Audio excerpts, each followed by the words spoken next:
きらんない思い抱えてなんとなく過ごした日々 Hello, everyone, and welcome to OSAS Week 2. Today I am joined by Kirikin, and we have some fun matches lined up. Today we're going to start with the Shrimp and Shrimpers versus Project Tides, and I think, Kirikin, you were doing a little bit of research here? Yeah, the Shrimp and Shrimpers, they are, again, collectively under the Ball and Ballers name, if the name doesn't suggest itself.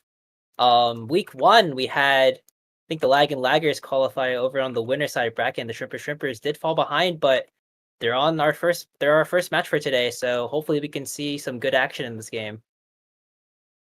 Some good action, especially on Imi's app, one of my favorite and objectively best maps in the game right now. Behind maybe only Goo and Ingies, but should be pretty fun going into this. Let's see what they pick up, what kind of things are going to be selected here, but we already see that Julie hover. Going to be switched for a rune hover, interestingly enough, though. Yeah, I'm not really familiar with both rosters. I know Shrimp and Shrimpers is running Steam Whistle Orange Garage, and Rallens here, and I know Steam Whistle is the goalie. So honestly, I'm really unsure because the thing is, I haven't really been in touch with the team other than Steam Whistle because I know he does play some norms, and it's very, very nice to like watch him play in norms, but that's about it.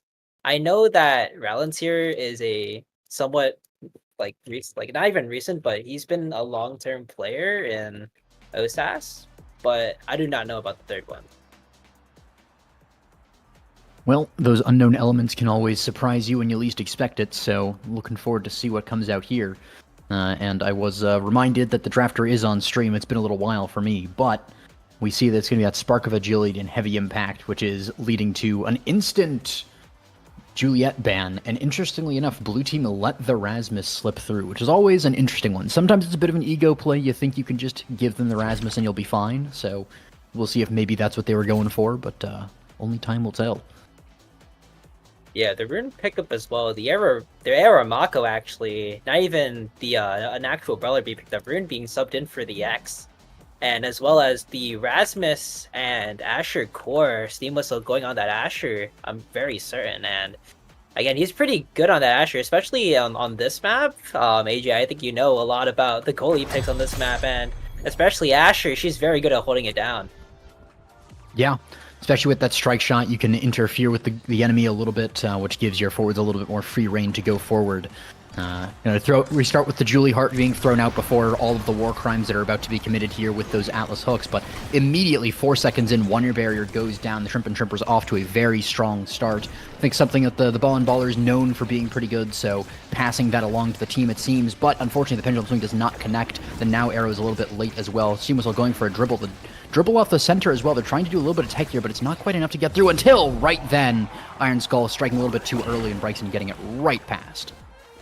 Yeah, the main thing about this comp I've noticed is the fact that both midfielders on Project Tide, I mean, would you even be calling them midfielders if they're both playing the same position right now? But right now it seems like they've both taken slick kicks and not maxels, which can definitely hurt them because the main thing is that first they need to get the ball across their own side, and it's being very contained by Potomi's wave and breaks him, but the main thing is that the ability of having slick kicks is to always have speed even though you don't cross the midfield line, and they've gone quite past midfield at least once or twice before another point happens, but it just seems that they can't get the offense going just yet. Yeah, it can be really tough, especially, I mean, it seems that Potomine's wave and Brexon just are really on top of this aggression, just never letting the rebounds happen, never letting them get it past. Core control hooks on Imi's app is absolutely insane, but it's working out pretty well. The core flip to secure the barrier gets it all the way to Steam Whistle. Finally, Plot Finder's getting things done, gets the barrier really nicely around the barrier beam. And we're going to see a little bit of an ensnare drums coming out here. Dribble off of it from the Now. Doesn't quite go in the goal. Good defense there from Iron Skull TTV. Not quite enough. The banish is really nice onto the room, but they can't quite follow it up with enough damage to get the kill. So that's going to just put them on pause for a little bit. But they still just cannot get it past this midfield duo, Volcano and Plot Finder. And there we go. They score the goal in the end. Emerald Volcano going down to the bottom there. And I was doubting them for a little bit, but it seems that they're locking in now. They're warming up. They're really making good use of that core control heavy comp. Yeah, especially the debuffs on this team as well, and obviously also the buffs on this team. In particular, both Mako and Arrow are really good at speeding up the rune, and he's able to make plays like that. Though he does get the pop out of Steam Whistle though, and also the flip comes out from Emerald Volcano. But in the end, it's whether or not you can face off against this triple team where it's an actual team comp versus kind of just two midfielders in a position where you have to just move the core around efficiently, which is surprisingly very good for not very good for Asher, but in the end, Pato Means Wave does find that goal and takes out the set. Yeah, was a really good angle found with the core flip there. Iron Skull TTV letting go of the secondary a little bit too late there, relying on that to get the clear up, but it went a little bit backwards instead. Now going to be rewarded with something like Fight or Flight there, of course, always a really good one. No Julie Fight or Flight here, was denied, of course, with the Julie ban. Would have been amazing to see that one, because it's just so brutal on IMEZAP especially. But Spark of Focus going the way Erasmus. I mean, it's a first-round Spark pickup when you already have Spark of Agility, so that's just amazing. He's got speed and cooldown, so that's just going to be brutal to go up against.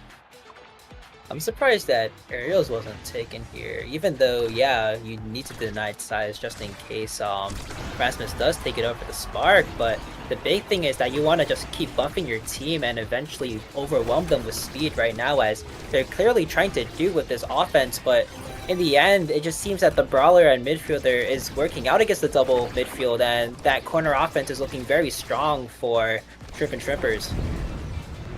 Yeah, especially against this Asher, it can be very difficult to go through her at the best of times, but when you have only two midfielders and no brawler to shove it through, you really have to kind of get lucky or just completely outposition and outmaneuver the Asher. And Steam Whistle, you know, a bit of a known name there, not easy to outposition. Brexton as well, getting a kill on the bottom is really nice. Dribble off the back into Asher is really nice, and Ceradrums goes wide. Pato Means Wave dribbling up the top with the arrow, but not going through. Good defense by Iron Skull TTB, taking up the arrow as well, just walking into it to get it out of the way. Steam Whistle very close to core flip as well. The arrow NATO comes out, but it wasn't cooked long enough, so it's just going to go right through and not get too much done. Pato Means Wave keeping in the corner. The Asher ult comes out as well. They're trying to get it through, and in the end they do. Nicely done by the entirety of the Shrimps.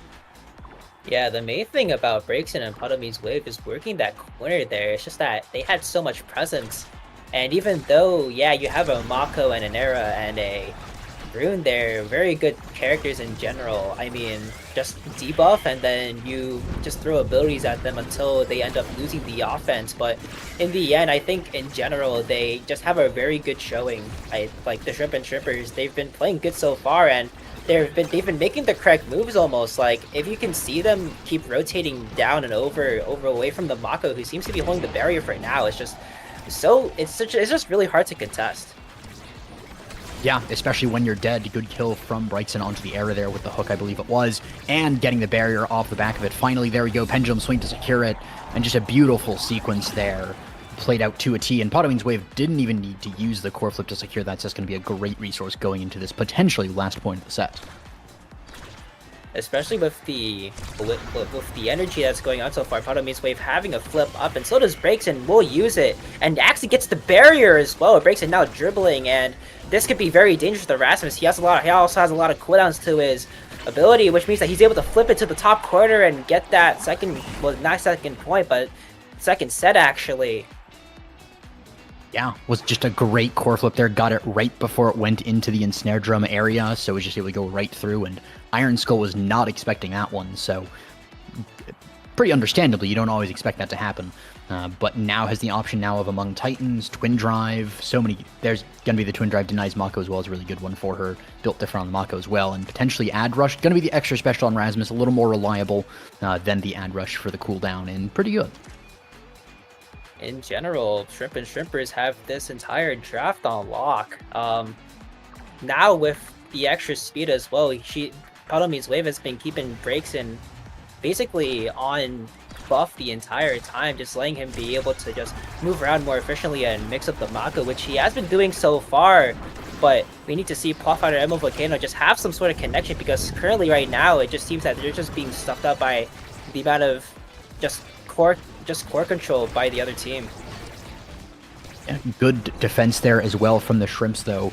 Now with that secondary to help out, Steam Whistle really nicely done. Barrier Beam as well. The Aeronado doesn't get the job done.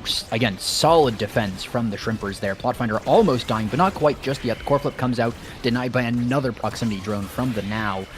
Great angle off the middle there from Steam Whistle, but there's no forward pressure there. Everyone had to fall back under that amazing offense there. And Snare Drums as well coming out as well. So much pressure on Steam Whistle, but double banish as well, but it's in the goal box, so it's not going to go too long. Hook goes a little wide. Bryson finally up on the top there on the other side of the field, but he's not quite able to get through this just yet. Potomean's Wave trying to go around as well, but the rune pillars are amazing. Volcano passes up, but Steam Whistle's on top of things. Not going to let the barrier fall just that easily. Proximity drone used as well. Finally, core cleared to the other side, but Iron Skull puts it right back with his overtime red core with that Mako passive. Pendulum swing as well. The core flip used, sent forward, down from Steam Whistle to Potomean's Wave as well. Past to breaks and gets it through. And Snare Drums used really nicely, keeps it forward. Bit of an awkward angle there with that red core from Steam Whistle, but not going to be the end of the world, especially when Bryson scores the goal there, and that is potentially the first goal in the last set of this game.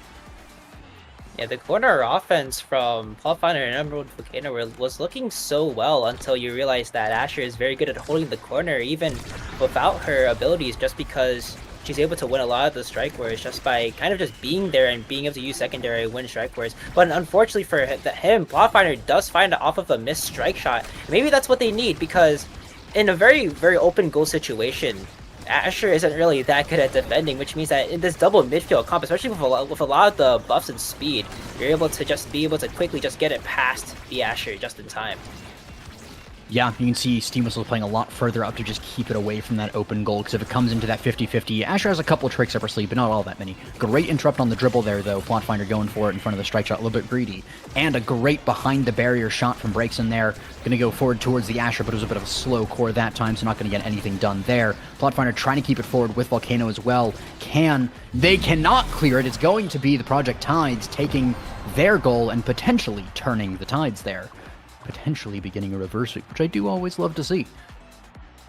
Yeah, Volcano's been doing really good. He also has a stacks up as well, and plus with the Among Titans and Sparkus speed, he's going to be a really fast arrow moving just over the core over and over again. But we had to see whether or not this actually comes into play, as that barrier does fall. The double banish, though, actually getting value. Pathfinder's been finding a lot of those, but they just need to push up and just have some sort of offense going, because so far they've just been taking shots at Asher, and it's slowly chipping away, but maybe a little bit too slow, as you just have to score against this offense as quickly as possible until you just try to get it through. But then if you don't score too fast, you'll eventually be just crushed out of the game.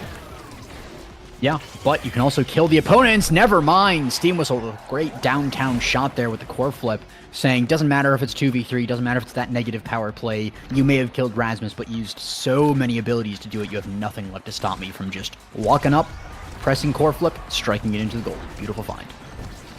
You could just even see the level difference between the two teams, even though that barrier is found. Also the flip as well, being burnt, and also the strike as well. They just need to find more of those moments where they're able to just overwhelm the defense of Asher and Rasmus, because if they are able to, then you're able to get the core really quickly and just be able to pass it around and eventually overwhelm the Asher. Yeah, but not easy to overwhelm the Asher. That barrier beam is pretty strong. Great hook on Iron Skull, but defended even still. They're not able to get this barrier to the corner offense, even with the pass splitter from the Asher. Not going to get it through with the Death's Touch as well from Death's Touch, the Whiplash from Rasmus, that secondary. Hook onto the arrow gets her backwards a little bit, but would love to see it used a little bit later to try and get a kill, because it doesn't get too much done. And when it comes to this sort of back and forth, the ability usage really matters a lot. You can't be missing abilities or even misusing them, or it just gives the opponent so much leeway to fight against you. But great offense there. Forces the barrier to go down. The Shrimp and Shrimpers have an open goal and potentially the end of the set. Great pass up to Plotfinder, but doesn't go through. Hook back to Self and breaks in. Pendulum Swing misses. Trying to get this corner offense going again, but it's not quite enough. The Witching Beam comes out and turns now tiny. Plotfinder trying to be killed by Breakson there. Rather, Breakson trying to kill Plotfinder. Well, Plotfinder tries to stay alive, I should say. And will actually go back, pick up the orb. Iron Skull playing up as well. Nice, giving his midfield a break, but Breakson takes advantage of that. The great Death Touch as well, back to the self pass off of that. Potomean's Wave trying to get it around 2 breaks in there. The Ensnare Drums comes out, not going to quite be enough. got the core flip again on the outside of it. Brixton is really good at doing that versus Mako, so do be aware. The dash touch goes a little bit wide, didn't get the strike after it. Unfortunately, Potoming's Wave going for a bit of a dribble pass out to Brixton, but Iron Skull is good on this defense. Dribble off the top, off the middle. Potoming's Wave gets it with the arrow as well, but it's not quite enough. Steam Whistle trying to go up with the core flip, but it's not going to matter. Pendulum Swing secures it and secures the game. Shrimp and Shrimpers taking a game.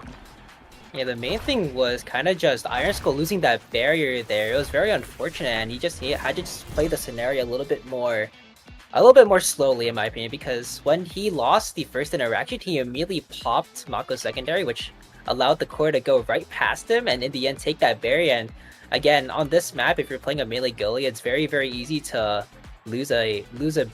at least lose the goal there if you're not defending that barrier really carefully, and that's kind of what just did the game there. Kind of just losing a bunch of strike waves over and over. Even if you've got 2 Size Awakenings, you guys just have to be a little bit more patient with those strikes, and in the end, Brixton was able to take advantage of that and let the Shrimp and Shrimpers to a 1-0 lead. Yeah, 1-0 lead, the first game of the day, so there is still an opportunity for Project Tides to come back in this. If they win their next 2 games, we will see them in the bracket at the end.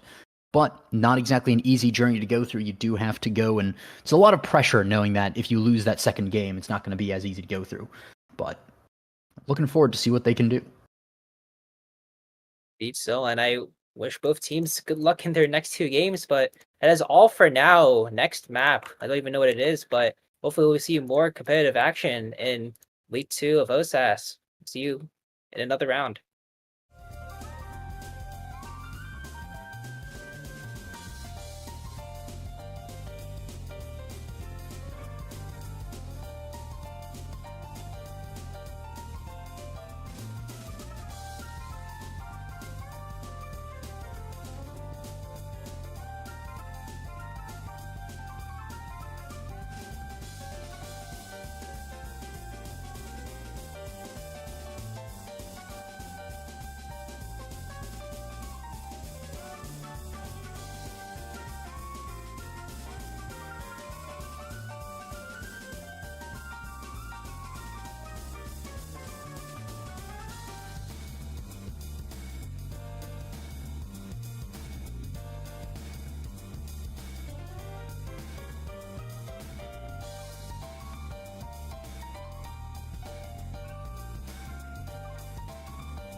Hello, everyone, and welcome back to the Swiss Round 2 of OSAS Week 2.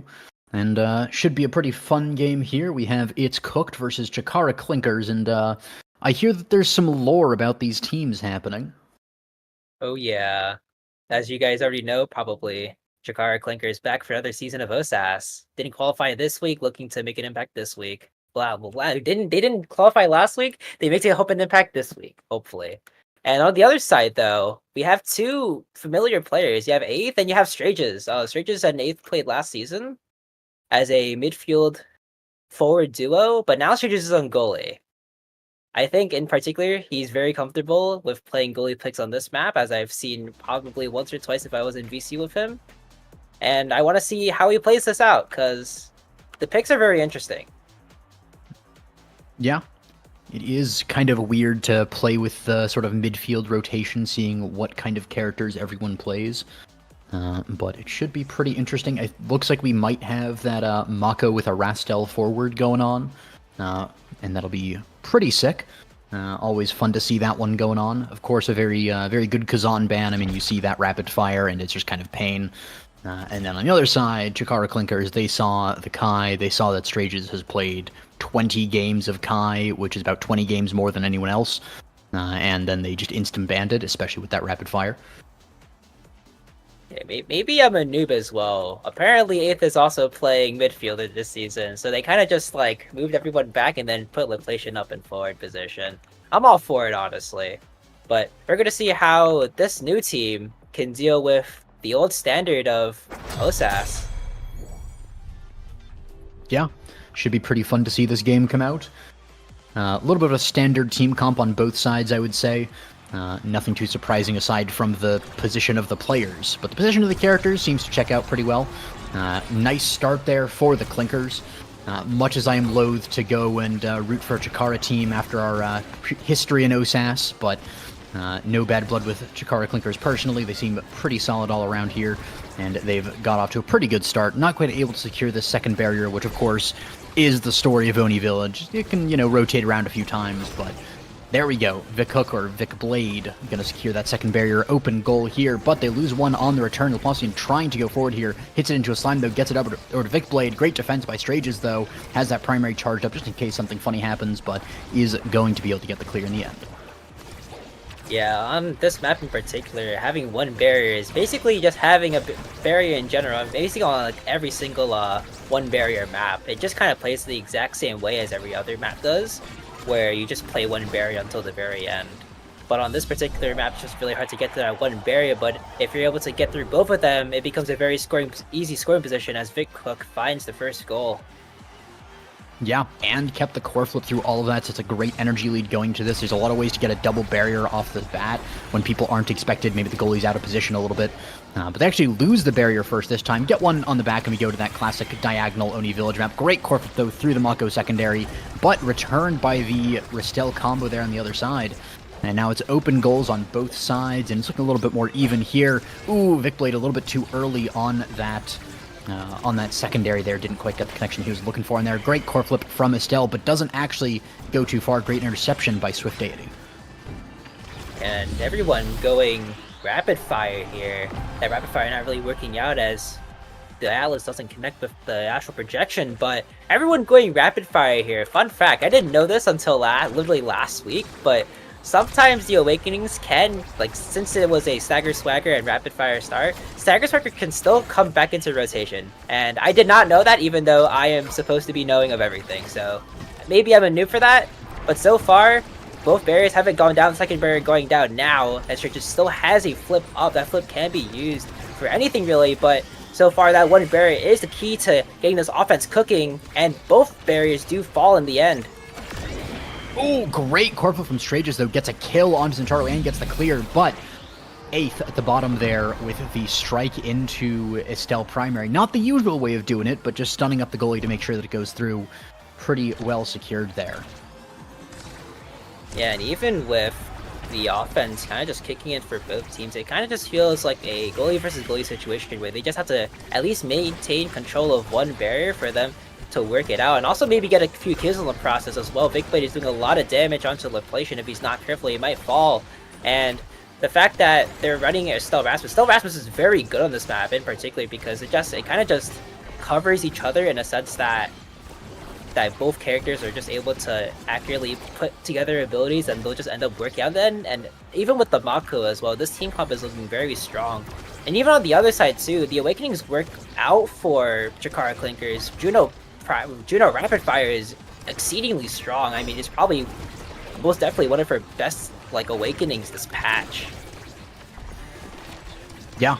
Ooh, Crystal Thorn's almost getting through, but good defense by Kione there. Vicblade taking a lot of damage, but does retreat to the green goop for just a second before it immediately expires, unfortunately. Slime's playing forward here, Swift80 buying a lot of time for Vicblade to get his health back.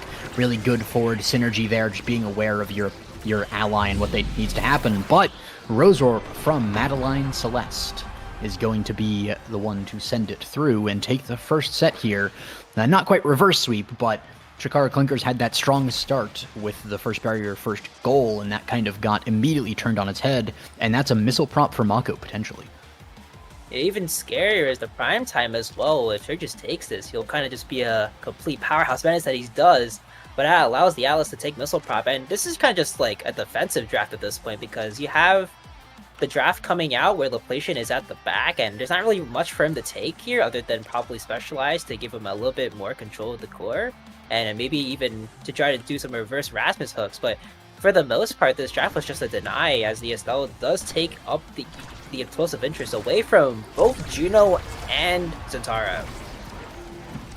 Yeah, but speaking of taking Strages, taking the own barrier there, unfortunately not a perfectly lined up primary. Slime's come out and actually wins the strike war versus Strages, unfortunately. Oni's Blade as well comes out, but not quite enough to get the goal. That's going to be a double barrier got on the backside of that with the rebound. Strages not able to get the goal in the end. I was going to say maybe just did, but it went to a 50-50 from a sure goal. And great save at first, but it's so difficult to clear that at times that you just kind of have to hope and pray that the forward hits it at your face, and unfortunately Vicblade did not do that, and the goal did go through. Barrier coming off, the It's Cooked is not letting themselves be cooked there, I should say, because they're immediately coming out swinging. Sometimes the points just go that way, the enemy team has the momentum, but you end up being able to go through it in the end. Laplacian taking a little bit of damage there on the backside of that, but the barrier still stays alive, and that's the important thing. Yeah, both forwards of his Cooked are taking a lot of damage, especially 8th right there. Could be basically KO'd at any time, but Vicblade actually doesn't connect somehow on that flip and allows the Estelle to be a little bit more careful with their health, as Laplacian is trying to just bust through the Atlas. I mean, Atlas is a very strong goalie, especially with just 100% win rate of all of his characters, as the Zentaro finds a kill onto the Mako. It might be just a little bit cooked, unfortunately. Great pickup there by Vicblade, using the primary to kill Strages. Strages a little bit too close to the edge there, and just good on Vicblade to see that, to go for that, and then to get the goal afterwards. The Slime as well, Swift Deity, Chikara Clinkers, they are not letting this go down so easily. And the main thing is that Vicblade and Swift Deity are also combining really well on just the offense in general. They're spacing out really well, and it's allowing them to get both of these berries, even if it was just a misplay by Strages. But the big thing is that they're just, like, the core is a little bit too fast for them to get anywhere, as the Juno is basically just setting up for a free corner there, almost gets it through, but Laplacian has a flip up against the Atlas. It's going to be very hard for them to actually get through if a lot of those abilities just come out in the end, but hopefully they can actually get this goal edge, which Chikara Clinkers do when they take a set. Yeah, was a really nice find there. Swift 80 going up to the top, kind of psyching the Mako out, made her walk down a little bit, saw the angle at the top, and knew that Strages wasn't going to be able to get up there in time. And that is going to be Zentaro potentially picking up aerials, maybe heavy impact as well. A lot of good choices here. A lot of size, which means that Rasmus almost certainly gets them, but also means that there's not too much left in the pool. It's going to be Twin Drive getting picked up by Mako. Heavy Impact going to be picked up by Zentaro, and Fight or Flight on Juno. Seems like a pretty good draft all around. Everybody kind of getting what they want except for Atlas. Siege Machine, definitely not bad, but not ideal. But Estelle getting Ariel's last pick is kind of insane. Yeah, double dash Estelle is very, very... I mean, I would kind of say it's uncommon, because in my personal opinion, and plus with a lot of other people that I've talked to opinion, oh my god, we're AFK, but the main thing is that people don't like playing double dash Estelle. I think it has to do with the fact that it becomes a little bit hard for you to control it if you're just not a little bit too careful enough. But I think 8th has been playing the dashes really well, and it's going to be maybe a lot easier for them to control the core, especially with Flutter Flight going all the way down to Juno. Juno actually getting a lot of value off of that, just because with the amount of speed able to just help Big Blade out if they're just going KO, which he seems to be doing right now, especially with the heavy impact pick in general, just helps Swift just get a lot more into the play. Yeah, you can see this Juno just running all around all over the place, but the Death Touch does reposition the core to Laplacian, who is able to put it forward. Passive from Zentaro not quite going to be able to secure the goal there. Strike shot as well, all the slimes. Madeleine Celeste actually going to get it there. Really nicely played. A little unfortunate for the side of the Clinkers. They were about to get the kill, and I think it was like a slime or something hit Estelle and kept her on the field. And then enabled her to actually get that piercing shot, and Kione was just a little too slow on that secondary, so it went straight up. But just really nice play there from Cook, setting out that play up from the get-go. Yeah, the good thing about Atlas being so far up as he is right now is that he's able to put a lot of pressure onto Strages. The fact that you're able to have missile prop as well as strike shot as well means that there's so much to worry about, because Atlas can easily just cover a corner. Especially when Cecile is gone off the map, it just becomes a lot harder for you to fight in a 2v3, especially with Juno being able to just redirect the flawless anywhere they want. And thankfully, never mind, not thankfully. That was, I believe, Estelle walking into the astral projection, unfortunately. Sometimes you don't expect it to go that far, especially with that missile prop, and that's actually going to be the goal scored there by Swift Deity. Great offense there from the Clinkers, setting that up, just cornering their opponents, getting the kills onto 8th there, and just keeping the keeping the core on the other side of the field from us the entirety of that point. You're gonna go forward, and go for it. Yeah, the main thing is that Zentaro's been doing so much damage, especially with heavy impact now. It might be that they might be just looking for kills in this game, because they've been doing a lot of damage onto Estelle, and Estelle's been taking a lot of the hits too. They've been just walking into the Juno time, trying to take the extra advantage away from them, just the extra power and striking the core. But that can come at a cost. Like, eventually you're going to have to you just can't keep walking over them. You just have to hit the core away from the slimes, and that's not always easy to do. Yeah, there's a lot to keep track of as well.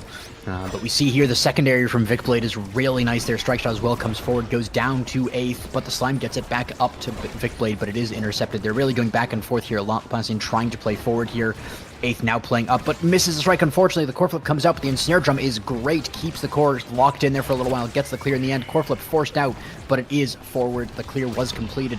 Plusian trying to get this last barrier. That is the secondary from Atlas, which is really nice. 8th getting it up. They're trying to get the reposition, but Swift 80 is on the intercept there. Vic not getting that secure into the corner. Great strike there from Kione, getting the clear past that. Red course from the Slimes here in overtime, of course. And we're just going all over the place here. Plusian trying to get this done. Goes into the corner with red cores again. Strages clear intercepted by Vicblade, and the slime gets it forward to Vic, and that is going to be another goal. Chikara Clinkers at 1 point away from securing the set. Yeah, it's just very hard to play against this Juno, especially the fact that they have Flutterfly. I mean, I've been just kind of pondering over Flutterfly the entire time, but it just feels so difficult because they just can't get an offense done. They haven't been able to take a berry from Kione since the first point, which they actually ended up winning, so it just feels like if you just can't take that first berry, it just all goes to waste. And Swift 80 so far is just keeping Strages under lock the entire time, even though you have Primetime Rapid and Twin. It just feels like a hard time just dealing with the amount of slimes, especially with Flip Up as well. It's going to be very dangerous as they're trying to set up on the offense corner, and they actually do get it through. Mako secondary just might be weak. Yeah, it can be tough sometimes. You're trying to hold it, and then you hold it a little too long, and at that point it's too late.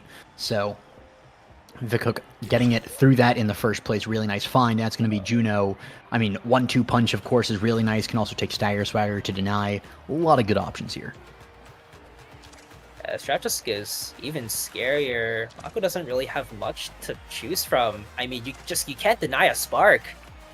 Zentaro just takes up another spark, and they have 2 plus heavy impact. Maybe they could have.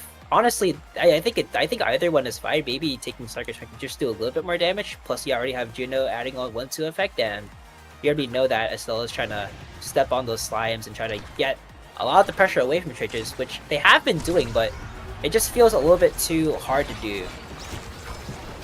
Yeah, can be really tough to play against, especially when you have all those cooldowns available on the Centauro, though. So Spark of Strength would have been nice, but I think the Spark of Focus is definitely not a wrong pickup either. 8th taking so much damage, and I think if that was Spark of Strength, that would be a kill, but probably not too long for this world anyways. Great dodge, though, the evasive coming out of there. No energy left, though, and that's going to be a death. Unfortunate, but there's not too much you can do there. No energy. You already used dodge, but great find as well by Strages in the end with that great clear there. Thought for sure it was going to go in, but not quite. Ended well. Strages has learned the lesson. Is going to die there, but will get the clear. But I was going to say Strages is doing a much better job of staying far enough away from the goal line to not be killed. Did learn the lesson from earlier, but in the end, it's still going to be Vic Hook finding that core flip down into passive down to the bottom. Yeah, this offense just looks really scary. Even with Kione picking up Stagger Swagger as well, completely being... He's able to just walk up and do so much more. Even if he's a goalie, the fact that he has Missile Prop is just so scary, and he does take... He even takes the barrier for himself. And if he's able to walk up a lot more, which he has been doing, and look at that Astral Projection, just goes so far. And if he's able to align himself with basically the offense, it just becomes... offensive powerhouse, even just taking one strike core and then being able to just let Vic Hook or Swift 80 take the second one, and it's just game over at that point. Yeah, you really have to focus on those win conditions, though, but one of those is the pendulum swing from this Rasmus Laplacian, finding a great series of just wins and different interactions there to send it into the goal. Kione used abilities, had some good clears, but Laplacian was just on top of that with support from 8th as well, trying to keep it forward and just covering clears to make this Atlas have very limited options to go off of. Vickley not going to get the secure there as well. The piercing shot from 8th will actually secure one barrier. Second, core flip from Kione stops the Rose Warp from getting the second barrier, so that will stay up for now, but a great resurgence here by It's Cooked, trying not to be cooked here and potentially managing to do so. Yeah, Leplation has been taking a lot of dribbles, just constantly on top of Atlas, trying to bait out ability, but Kione is just so patient. He threw up one earlier, but all the other times he tried to do it, he just didn't get anywhere, and Laplacian is just stuck in a really hard place. He can't even get the barrier out. Like, at that point, you just have to kind of just pass or at least set up something, but Laplacian hasn't been passing back to 8th. It just feels like he's fighting a 1v2 almost all the time. Yeah, can be tough, especially with the interrupts from this Juno, so you're kind of playing a 3v7 when all those slimes are on the field. Great piercing shot, though. Core flip into Laplacian, but doesn't find the perfect dribble angle there. I think was trying to go for the demon angle, but was a pixel off. There we go, the whiplash up into the top, but again, missing these corners. If the bounces are slightly better, this is already scored by It's Cooked, but unfortunately, it is cooked, and Vic Blade is going to send it through Strages there, who had nothing left. Yeah, I think Strages tried to just play the core, and he could have just let the core just come to him instead, because if you're moving away from the goal, well, at least moving away from the barrier, at least, it just becomes that much harder to just reposition, because they're able to just keep that corner, and if you're out of position, they'll just take the same exact corner they just scored on, and then they'll just put it right through. And if it ever comes into a situation like how Strages ended up having the core right through middle, Vic Blade is just able to just capitalize immediately and just put an ability right in his face, and that ended up winning the strike core very well, but currently he's looking really low. Yeah, but that is also a lot of resources invested. Strike shot, Rose Warp, so many things onto Vic Blade, who is still alive and gets saved by the Atlas. That's a huge health bonus there. And that is going to be Laplacian taking out the barrier too, so... You know, you don't get the kill, but you do get the barrier, so not the worst thing in the world. Strages has that core flip, not going to need to use it just yet, but Will there gets it forward and almost into the goal, but Kione with the strike. And that's going to actually be Laplacian going down. Good find. I think it was with a slime from Swift Deity. Piercing shot goes to the bottom, but not a perfect angle, and Kione is on top of that anyways. And that is going to be the core flip from Swift Deity from downtown. Jakara Clinkers taking the game in a 3-1 in sets and 3-1 in score as well. So... Chikara Clinkers, a little bit back and forth, had a lead, lost a lead, and then came back anyways. So really nice to see that. Oni Village is a place of comebacks and very back and forth play most of the time, so really good to see that.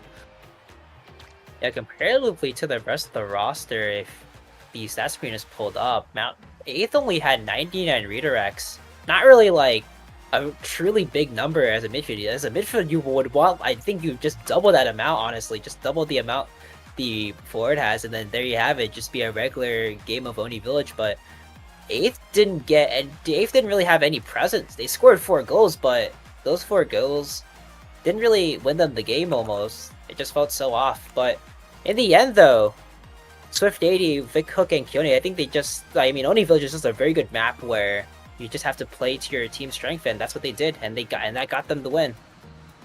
Yeah, was in the end the win for the Clinkers there.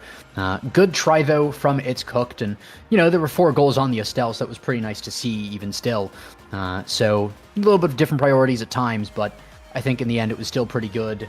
The It's Cooked. They're not quite fully cooked there. They definitely had some good moments there, and I look forward to see what they have going forward. But speaking of going forward, we will have another match for you in the future. But first, we're going to cut to a bit of a break.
煮え切らない思い抱えてなんとなく過ごした日々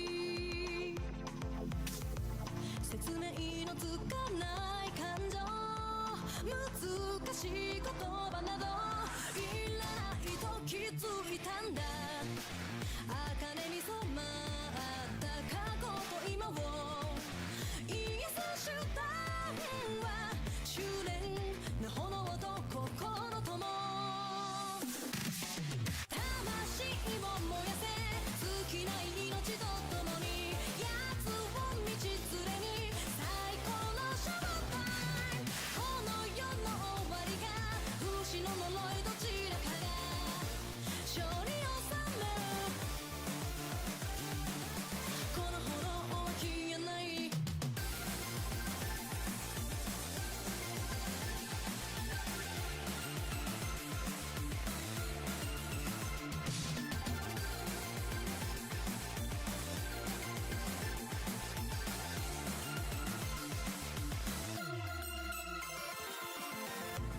大嫌いだった月も人も少しは許せたから恨むことにも飽きたしたださまようだけの抜け殻には興味がないの不自然に揺れる森の先へ突き立てた指甲賀に抱かれる準備はいい魂を燃やせ生きてる証を探そう私一人では見つけられない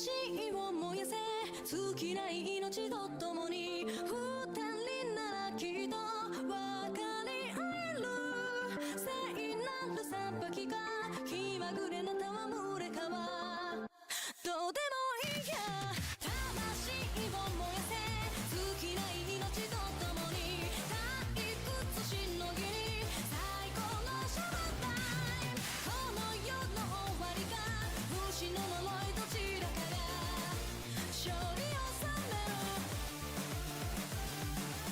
この炎を消せない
Welcome back here to the final round of OSAS Week 2 Swiss. Today we have Omega Gaming Club versus Amnesia, also known as the Throw Squad. Should be a pretty fun game, and I did see that one of the teams did have the Omega, or not the Omega Strikers, well, from the hit game Omega Strikers, the Drakkar eating a present emote as their icon, so I love to see that kind of team coordination, especially with a goated emote like that one.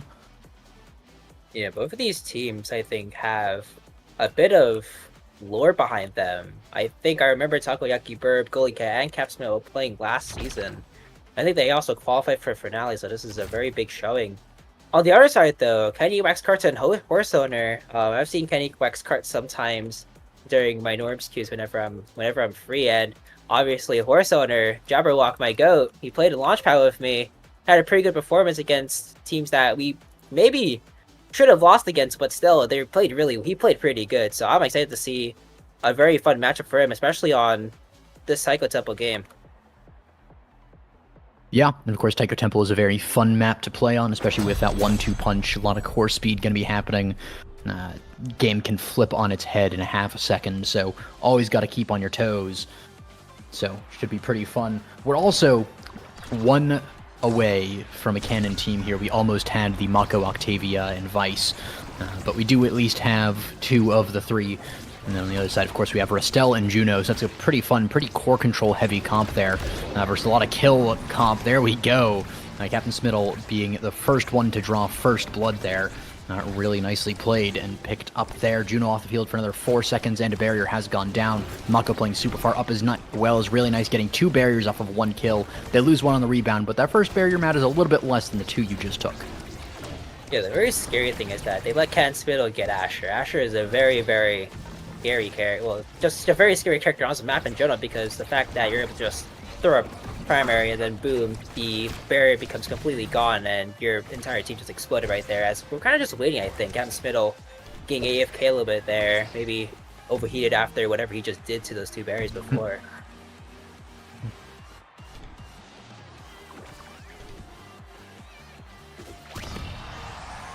Give a little stretch. I just realized, picks off. We have specialized training on board. The only one being Vice taking it. Everyone else going 1-2 punch, and the Mako also running momentum boots, and everyone else running pummelers. Actually, what a crazy lineup! Yeah, but also just to clarify the reason why they paused is it is a remake. Cooper Cat was unfortunately using the banned skin. It happens, but do be aware that there are those in the rules. So I believe that one is for visual clarity reasons. Just I believe the ultimate, the primary, something about it just isn't quite as good. So that one is considered a banned skin, and something like a remake will happen. It's OSAS, it's happened, it's a learning experience, but unfortunately that will undo the 1 kill that they had.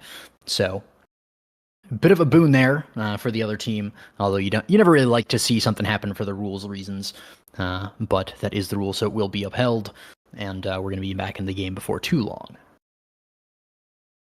And even the matchups, I think we're going to be seeing the exact same, at least the exact same starts for gear as well, I think. The other team, Horse Owner, Kenny Wax Carts, and the unknown name, I should not be saying that on stream, but the big thing is that they were running Pauldrons with a slight side of the Mag Souls. Mag Souls being a little bit outdated now in the meta. Everything has been playing, well, at least the games now have been Slick Kicks and Fan Brace and Siphoning Wall and all the other fun stuff that's been going on. But the main thing is that it's made a return. Hopefully they can turn this around, because the midfield Maxwells are very, very good at just being able to quickly just wind up in the goal box, enemies goal box for that matter, and be able to rotate back and forth extremely easily, especially if you have Cab Smittle on the Asher, which is a very, very scary figure. Even if you're like playing against, let's say, an Atlas, it's still very scary to like play against an Asher in general, because the fact that you're just able to throw 1 piece of utility, it just goes right into the barrier for fun.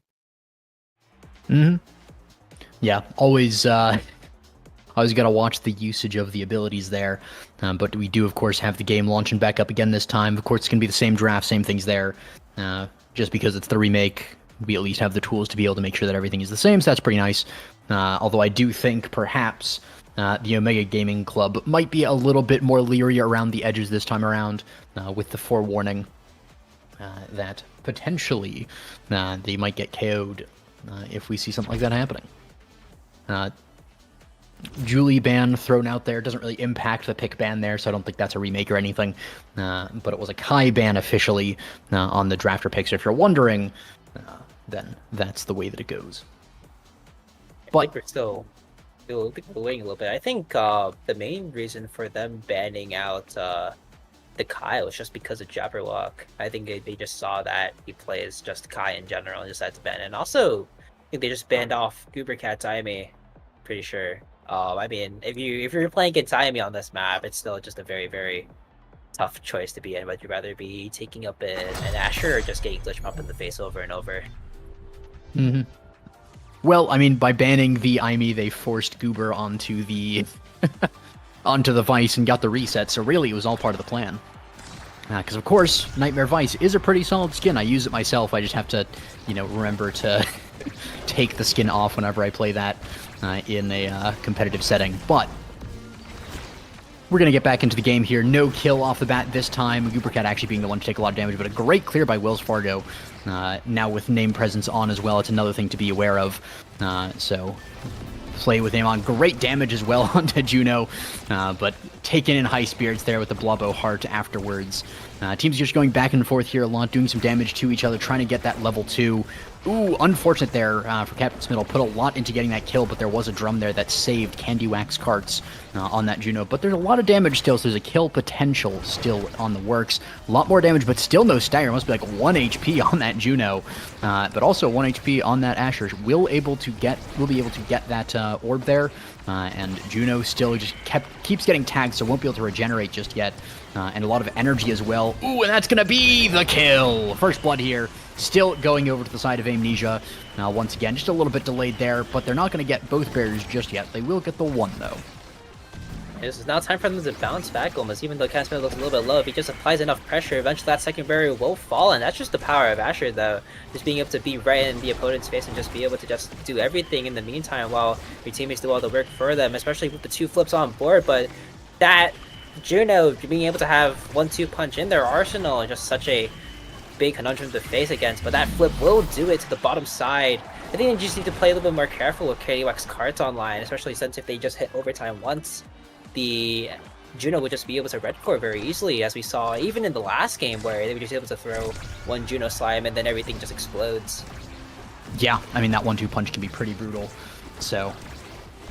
but not everyone picking that one up. You were talking about that last time as well, so it seems they went for the same starting draft as well. So with that, the specialized training almost said extra special, but that means that we won't get that thing happening later where we see the awakening that doesn't get picked popping up later, so Vice will be the only person to have the specialized training in this game. Bit of a sorry ping there from Mako. You see that a lot, especially on goalies. They miss a clear, they miss something downstream, and then they have the leeway to be able to emote the sorry on it, but is going to be second goal, I should say, the first goal for Omega Gaming Club in this set coming out.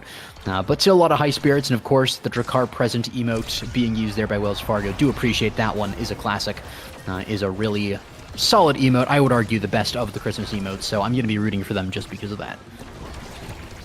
You'd also be rooting for them on the energy side as well. 1 flip being used by Estelle there, getting that first barrier. Hopefully getting the second one here, as Warrior does flip a little bit late, and that second barrier does fall. Castle actually taking a lot of damage, thankfully, due to the 1-2 punch power, being able to just knock him off the map. And there we go, power play now. But it can soon be capitalized. Goobercat does decide to flip and will hold it for the time being. The main thing is that you just want to stall on these plays whenever something's not going your way, and Wells Fargo and Goobercat successfully hold, and Capsule back online. Yeah, was a little unfortunate there. Asher actually walking into the slime to die there, unfortunately. But these things do happen. You gotta always be aware. Practically landmines they are when you're staggered like that. But Pass Splitter does keep it forward. Captain Spittle has been putting on a pretty good display. Unfortunate dribble there, goes a little bit backwards, doesn't get the forward bounce that I think the Asher was looking for, but we do see some strike wins, and we're in overtime now, so it's going to be red coring all over the place, going all the way around. Great corner bounce there from Horse Owner. We see the Vice on the bottom here, the Asher on the top, a good solid midfield forward setup there, just trying to spread out a little bit. They do group up towards the end there. Captain Smittle not quite able to get it through. The Vice ult as well, not enough. Captain Smittle a little too far down as well. The pass was not completed, and so it's going to go for another round here, but it's still a closed goal here for Amnesia. The good thing is that Kenny Wax Carts and the Estelle are both able to just pivot so quickly. Like, that point would have been over maybe a long time ago, it just ends right now, but it would have been a little bit too much for the Rasmus if they were just able to get the core just once, but the fact that you're running double midfield means that you have a lot of map presence, even though it seems like you have little. Just being able to move around and have so much mobility compared to the Vice and Asher comp just means that you're able to maybe take the overtimes a little bit more a little bit less seriously, as you're able to just send the core at a very rapid pace, being able to just blow it right by everyone. But you have to get to overtime first, as the point just recently started, and now they just have to fight for that one barrier. They actually get two in the process. And now Kenny Wax cards in return for that double. He will be taken very, very low. Yeah, was an unfortunate clear there by the Mako, but we do see the Juno going off the back of that play, so really nice to see there. Can they capitalize on it, though? Not quite just yet. A lot of good offense here from the name that is probably unpronounceable there. But they do get one barrier at the end of it. They were ideally looking for two, but one is good enough. They're going to see that, though. The Juno almost getting the goal there, but not quite just yet. Captain Smittle keeping to the bottom pass, but as well as really nice core flip out of the Rasmus. Counter flip fails from Captain Smittle as well. Unfortunately, the red core slime's coming out here with that 1-2 punch, but a lot of damage has gone to this Juno, and she might just die again. The slimes are struck war by Wells Fargo there. And we will see almost Captain Smittle looking for the kill there on Estelle. Not going to find it. Snare Drums comes out as well. Kenny Wax Carts low on health, but not low on goals. Doesn't find the perfect angle there, but does that time right up at the top there, taking us to a 2-2 tie here in this game. Yeah, I think the main thing is the Kenny Wax Carts is kind of just playing the containment, and they're doing an insanely good job at it. They found already 2 goals off of the Mako clear going awry, and just being able to be there in the correct place in the correct time just leads to them being able to take barriers and goals, as they take one right there. As Goobercast also looking really low too. The fact that you're not able to move around means a little bit more if you can't really evade any of those abilities being thrown at you. If they're being thrown at a really bad court, it just means that every stagger, well, every piece of stagger can go to waste, as Captain Smittle and Goobercast are looking to fight back here. Yeah, they're looking to fight back, but let's see if they can do something against that Vice ult especially. There we go. One barrier is going down. That's going to be the last one for Omega Gaming Club. Both goals are open. It is tied 2-2. Whoever gets this gets the first set, which can be a very big boon going forward in the game, trying to deny things away from people. Piercing shot a little too early. The Slime's not manually redirected. There's actually going to mean that the core is not scored. Crystal Thorns comes out. The long shot going to fail from Goobercat there, unfortunately. They're not going to quite get the connection they're looking for. Piercing shot as well, not perfect connections. They're trying to bounce it out, but the drum was not favorable there. Down over to the Juno. Juno goes up now. It is very close to Red Core all the time here, just because we are pretty deep into overtime. There's from the Vice primary. It's going to Red Core as well. Rose Warp Red Cores it. Passing Red Cores it as well, and Horse Owner just was not expecting that speed. Had the core flip, but just went for the pendulum swing, and it just went all the way around it. A beautiful arc around the ability, somehow not touching it. It's going to be Mako MVP here, with a few options, potentially something like a Deadeye Deny from the Estelle, or Heavy Impact as well, more likely. The Super Surge also on the cards here. I think if Mako takes Super Surge here, it'd be a little bit easier. Actually doesn't take it, and now takes up Reverb. Very interested to see how that would pan out for the time being. Estelle denying the Heavy Impact, and the Vice actually ending up with Super Surge, adding a little bit more mobility to them as the draft comes to a close, and hopefully we can find more kills onto is it Omega Gaming Club? I think it is. No, I don't know. But the other team, obviously, it is the Throw Squad. I am a noob. But the main thing is that since they're both fighting pummelers and they need to just find just a single kill, if anything, just to kickstart their offense, they didn't really need it the first set, as they already got a set off. But I think it would be a little bit nicer for them to be able to just get one instantly and not have to worry about the overtime Juno complications.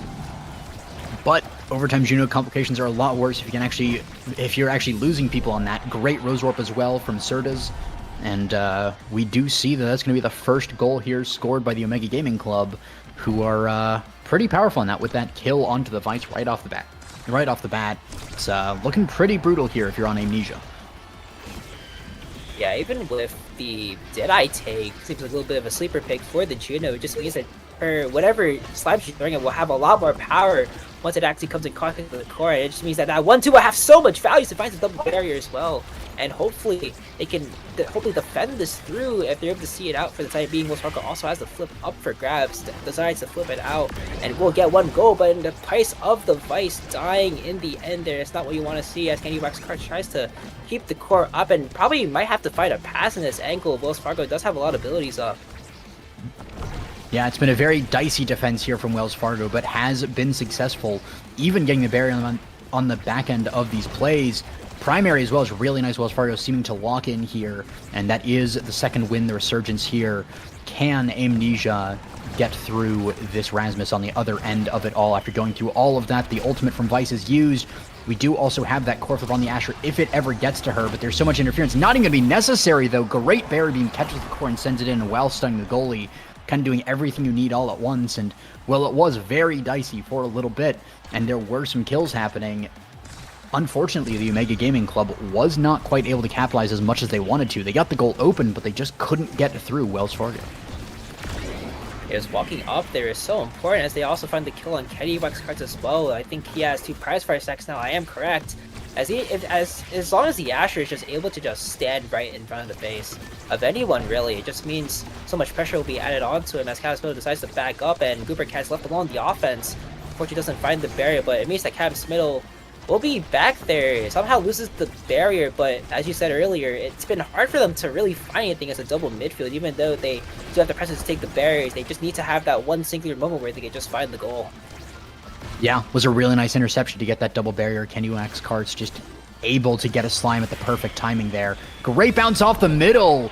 Perfect angling there from Horse Owner. Gets it up forward to Kenny Wax Carts, who gets it over to Estelle.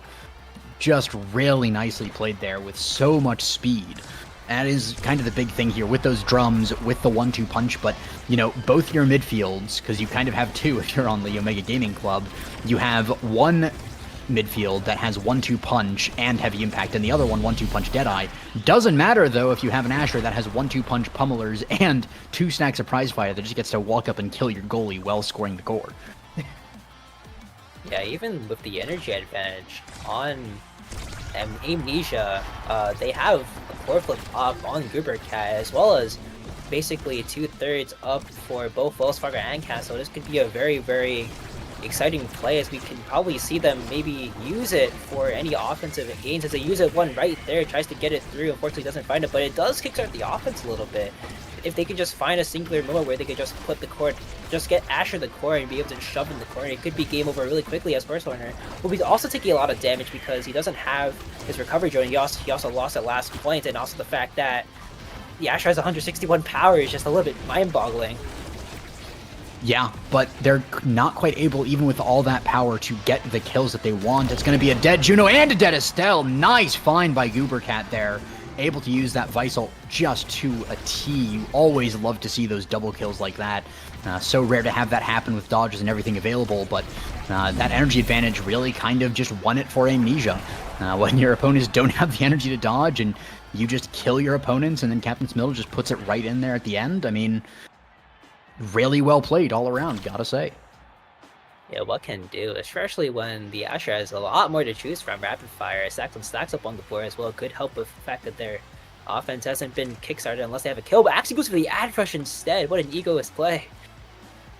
Yeah, bit of a gamble on that one, but definitely a potential to be the strongest pick if you can make it work, because that is cooldown, that is speed. The only thing it's not is damage, but you do have prize fighter and 1-2 punch and pummelers, so you have enough damage. If you can get the kills, if you can set that up with Goober Cat as your midfield, and even with Wells Fargo tossing down some ensnare drums and some, I almost said drum and bass, but I think that's the secondary. But with the primary as well, there's a lot that you can do here, and that's a lot of damage onto this Estelle, who goes off the edge, and that is a stack of prize fighter for this Asher immediately off the rip, because that was an assist for her, and she's just going to send it down to the bottom, and that is a very quick 14-second quick point. Oh yeah, I love it when I decide to just Visal and do damage for fun and explode everyone who comes in contact. The main thing is that Cannon Spill just has a really great build. The fact that he's just being able to sit on top of the Estella and the Rasmus just means that there's so much to worry about. Like, is it Asher that's gonna kill you, or is it Vice that's gonna kill you, or is it Vice that's gonna kill you and also get the ad rush proc? And Cannon Spill has been looking for the kills. Like, he's been going for the dash rushes sometimes. He's also been using it on the offense really well, just his abilities in general. So that's a great thing you want to see. But right now, the Estelle and the Juno are making hard work so far. He doesn't find the kill though, but unfortunately, that strike placement, kind of just the aura of the Asher, maybe reflected a little bit too much onto the Estelle, and the Estelle finds a goal right there. Yeah, was a nice find there, right between the goalie and the midfield there from Cerdas, and was able to get that through. Also, a little bit of a misplay from the Vice earlier on in the point. Captain Spittle had lined up the kill, and actually Gubercat went for that primary on Vice that knocked the Estelle out of the line of fire. So you always have to be careful if you're on that midfield forward kind of kill comp to not get in each other's way, because it's all too easy to do that. But we see both barriers going down as well, and an amazing set of slimes there. Just not expected by Amnesia, and that's going to be 2 goals here for the side of Omega Gaming Club, looking to potentially take their first set. But of course, Amnesia has been behind before. Yeah, even with the placement of the other team, you just can't count them out just yet, as you guys probably already saw with the staggered cooldown, with just the stagger amount, they were just getting pummeled over and over, the Amnesia Club, as the flip is burned and also finds the KO onto Asher as well. That's a power play for the Omega Gaming Club, one that they desperately need to just win the set over, but can they capitalize in time? It looks like they aren't, as Asher does come back onto the field, as everyone gets trapped into his stair jumps, both forwards just being trapped there, not really being able to evade. As Captain Spilling does come back online though, he has to rebuild that prize card, and hopefully he can do it. And yeah, and actually crucial right here, I don't know if it'll come into play, but Wells Fargo, there we go, does have the core flip now, but did have to give up the orb earlier to Gubercat so that Gubercat could live. So that is one of the things you can do, is just making sure that the goalie doesn't get orbs by just killing their forwards. But we do see that the clear is completed very narrowly there, and Kenny Wax Cards is going to be able to secure that last barrier. And again, ooh, and that doesn't get the second barrier as well. Tragic for Amnesia. They're still on the offense. They still have the potential, but that is so unfortunate to not get that barrier there. And you are potentially 1 goal away from losing the set and, you know, swing the momentum all the way around. Missed strike as well from Cap's Middle. You can see the pressure starting to build a little bit. Great primer from Gubercat, though, finds the core. The Ensnare Drums misses. The Slime, not a perfect redirect there. Doesn't get a perfect bounce forward, and so it is intercepted. Finally, the barrier does go down here. Amnesia has the opportunity to score, but not like that. That is going to be Candy Wax Cards with all of that red core overtime speed, sending it all the way into the enemy goal with an absolute deluge of slimes. Yeah, just Wells Fargo losing their cool a little bit, gave up the second barrier, they just couldn't handle the fact that you lost the second barrier due to just some unfortunate clear, but you can't take him out the game just yet. There's a lot of stuff to pick up, especially with the explosive interest that isn't denied as well. Mako takes that. That's going to be scary because it will help a lot on the offense and on the defense too, just being able to rotate back and forth so easily, but Mako doesn't take it. Yeah, it seems like they're trying to deny the Juno here, and I think that's a pretty smart play when you have already so much power on that Juno. You don't want to give her more. You don't want to give her something like the Siege Machine, something like the Explosive Entrance. Even the Glass Cannon is pretty good on that Juno, because you can kind of stay at a distance and get so much speed. But Captain Spittle actually going to be very low on health here, and of course it is the new set, so if he dies, then that is no prize fighter stacks. We'll see. Oh, and that is going to be it. Nice find by Horse Owner there off the middle drum. 0 prize fighter stacks on that. Ash can be a lot harder to kill. Great slime placement as well by Candy Wax there. As we see Wells Fargo able to defend the piercing shot really nicely with a secondary there. And unfortunately clears it up into the slime. But even if you clear it down, there's a Crystal Thorns there. Kind of a checkmate situation, really nicely set up there by the Omega Gaming Club. Yeah, I think this is what they need to bounce back even. Juno also picked up cast loss as well. Makes the slimes a lot more usable even if the core doesn't come their way, and so far they've been making great use of it so far. The last point where Capsville did get KO'd, and the Juno Slimes definitely aided a lot in getting that KO to happen. Also taking the barriers off from Wells Fargo as well, just very off-centered for Candy Wax Cards. Has been able to just find everything so far, and it's been looking good for them. They just need to mount another offense and they can easily take another point. Yeah, I mean, these last basically 4 points here since that one, I mean, kind of funny, the last point that Amnesia got was that 14-second blitz that just happened right just before we even really realized it. But ever since then, I mean, I think Omega Gaming Club took that a little personally, and they have been on the warpath since. They have been going for the kills. They've been dominating in the midfield here, and they've just been playing so well together and not letting things happen. But of course, Candy Wax is a little low there, looking potentially like a kill here if Captain Smittle finds it. And actually finds a great dash to get the core from behind. Making use of that Asher hitbox there, because that dash starts from the back of your hitbox going forward, so really nice find there. Core flip from Wells Fargo, not perfect. Neither is the kill that Horse Owner found. Really nice fine by him, but unfortunate for Amnesia if they're looking to come back here. And that's going to be another barrier go down. Wells Fargo, unfortunately, buckling under the pressure a little bit there. Kenny Wax Carts going down for this bottom, trying to get the bottom of the goal, but unfortunately not quite going to find it. The pass was great, though, set up from Certez over to Candy, and that is going to be a second goal here. But again, don't count out Amnesia too soon. They've been behind before. Yeah, we have a flip on board for Campbell, but there's also 2 flips also on board coming up currently for Hosanna and Surge. So it's actually getting the flip there and also finding the second barrier too. This could be an end to another set really quickly, but the Vice is just right there to capitalize onto the offense, bring the power play a little bit, not even a power play, but just the sudden burst of a play at least towards the other side. But Campbell also bring that flip there, not really too good, and that just lets Candy Wax Cart set up for an easy Juno slime into another set. The comeback is real. Yeah, a bit of a classic goalie mistake there that you'll see pretty often. A lot of goalies do it. You're paying attention to the person, so naturally your attention is drawn to them. So when the cord gets to you, you just strike it back at them, and you cannot do that into either Juno or Estelle, and you are up against both of them if you are Wells Fargo this time. So you do at least have a consolation prize of Twin Drive, Missile Prop, Fighter Flight, so many good options there. It's going to be Missile Prop on the Mako, able to help cascade that aggression forward. And if Amnesia can find those kills again, remember, this is an Asher that has Prize Fighter and Ad Rush and Pummelers. So if you get that kill, it is so strong. But that is an if you get the kill. So a little unfortunate that they haven't been getting them. With that Missile Prop, that could be the deciding factor that just spins this game right around once again. Yeah, something scary even through the draft as well. Everyone kind of maybe got what they wanted, but the main takeaway is the fighter flight actually going to no one except for the goalie.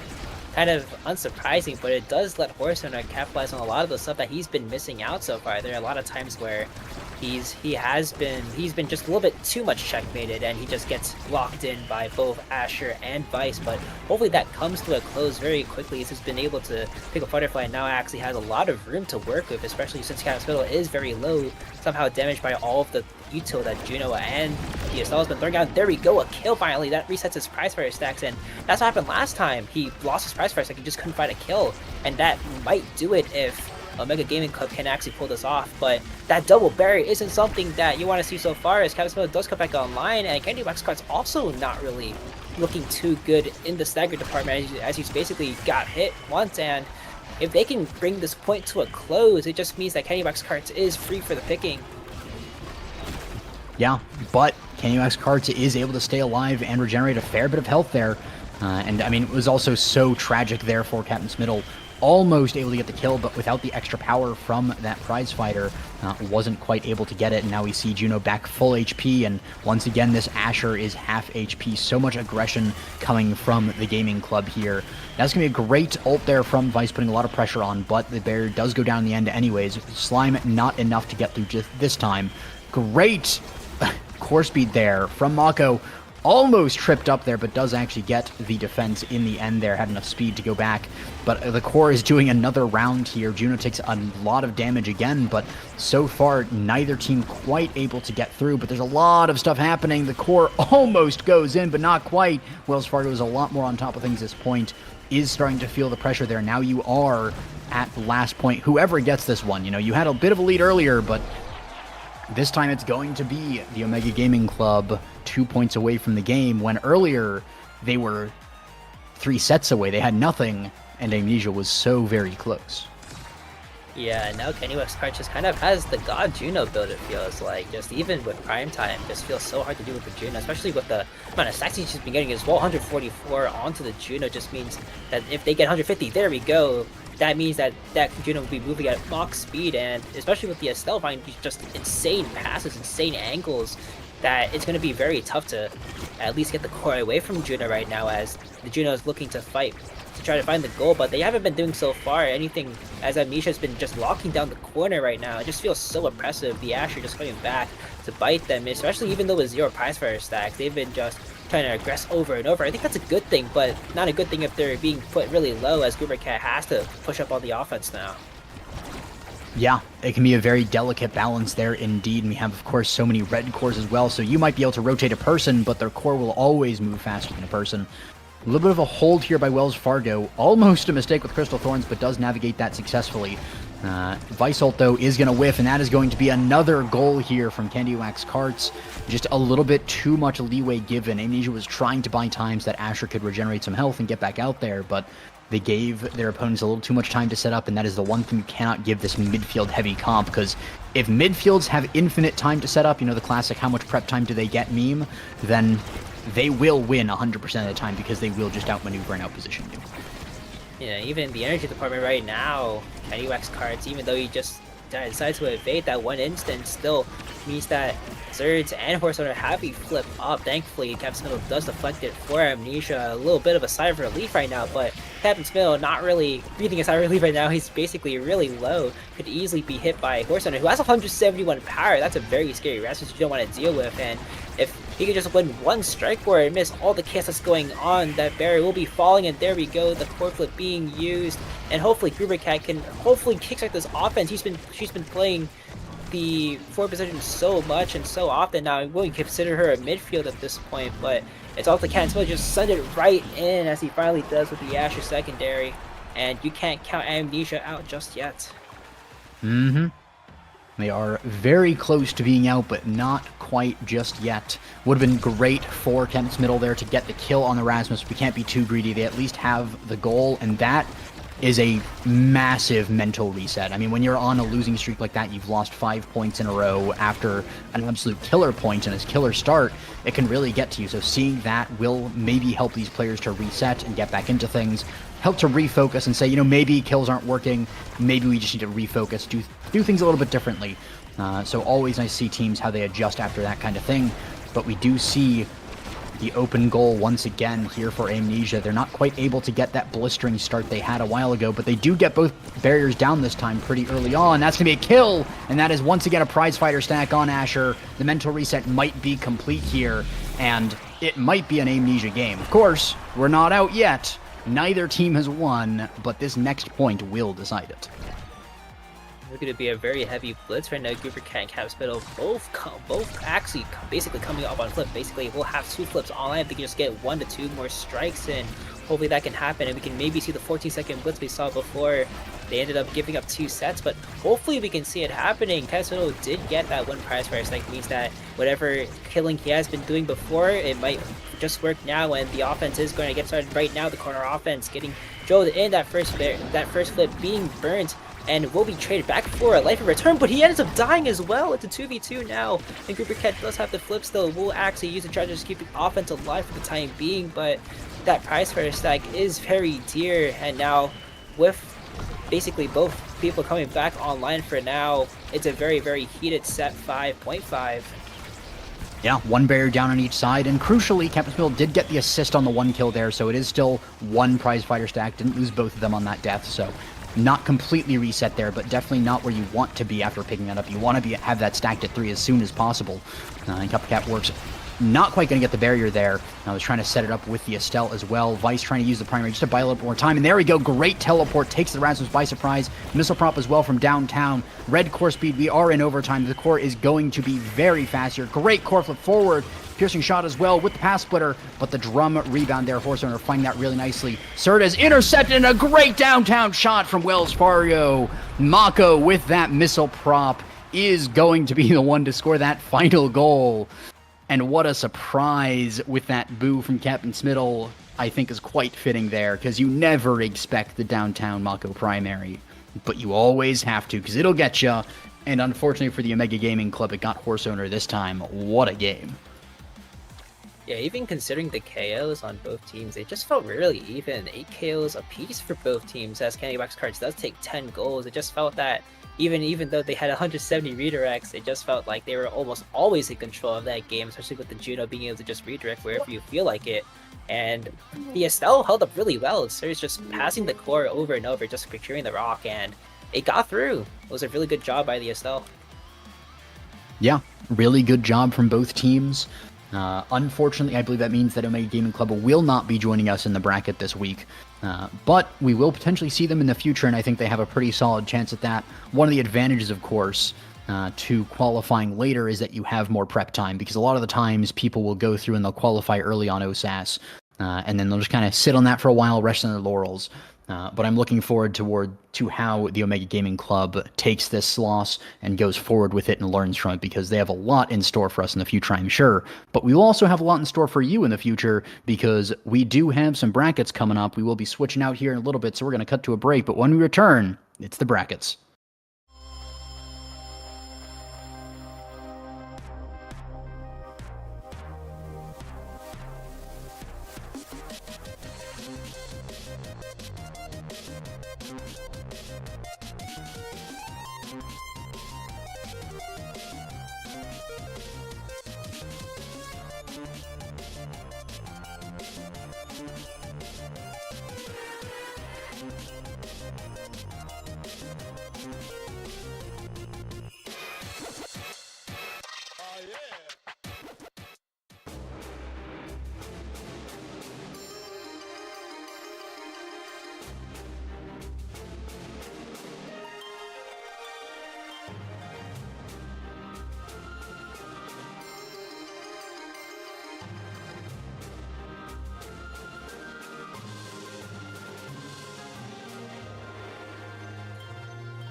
Hello, everybody, and we are back with more OSAS content.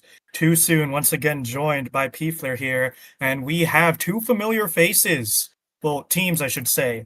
Joining us on stage, Chikara Chiquitos versus Cutie Patooties. Some fan favorites here, P-Flare, and how do you feel about these teams interacting? I don't think they've fought each other before. If they have, I haven't been aware of it, so this is going to be very exciting for me. Personally, I mean, all the bias. I'm a fan of Cutie Patooties. I'm saying let's go right now. Not to say that Chicar Chiquitos is anything to look past. In particular, Misael. Also Rico Polo. Let's be real about it. I think they are going to put up a very stalwart defense from what I remember. Chiquitos, so let's not waste any time. Let's see what we've got going on here in terms of drafts. Yeah, it's going to be an extra spec might start, and that will lead into various forms of gameplay. But what first comes to mind is the damage.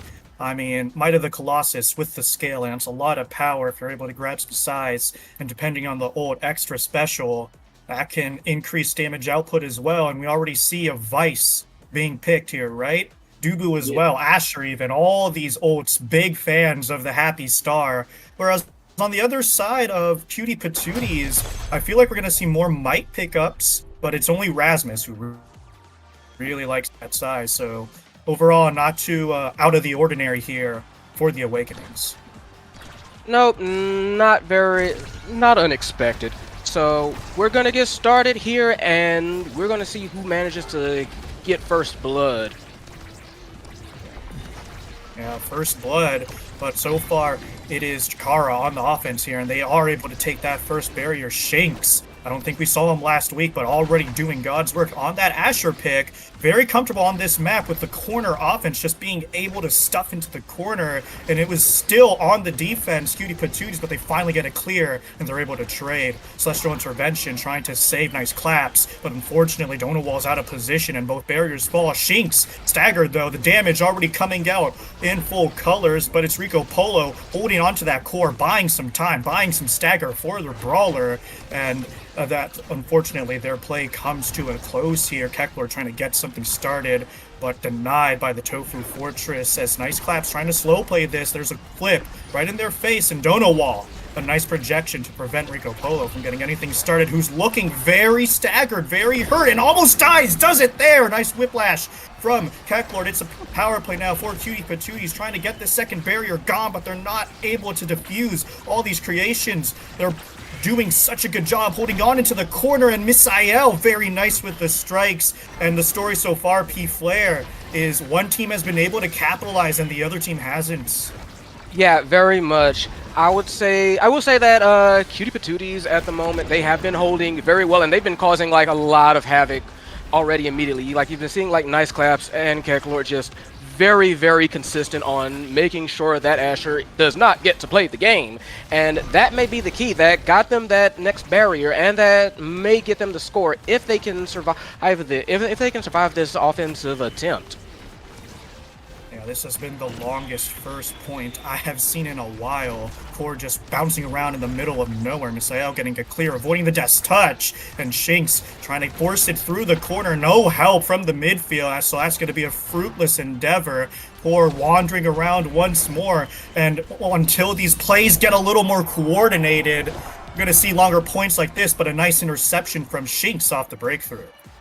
Yeah, definitely honestly, just a very good heads-up play, being able to get the angle correct, and that's kind of like always been the problem with Atlas. Atlas takes a little bit to get going. In the first early rounds, he just kind of like, he walks, he does not run, he considers himself better than that, I guess, but that's not going to help with this kind of map and this kind of like defense that you need. So there's going to have to try and figure out a way to make sure that they can, survive these onslaughts from Chicar Chiquitos, and make sure that they can actually take advantage of all this offensive pushes that they've been managing to get, because they've made some very good offensive strikes, but they just have a problem, like you said, like finishing.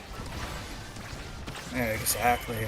Both these teams trying to get the finishing touch, and it's Stonewall with the flip. Another flip from Keklord in the face of Misael, and that'll be enough to get it done. So there's that finishing touch we've been talking about coming from the side of Cutie Patooties.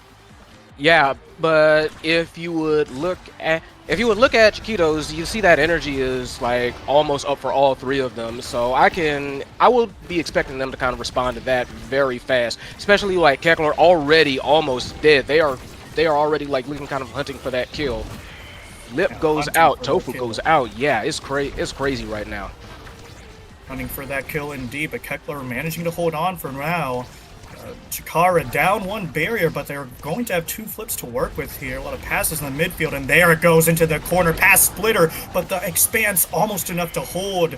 Kekler does fall here and make that both barriers and the goal. We just saw Cutie Patooties convert off of two flips, and Chiquitos answer in kind.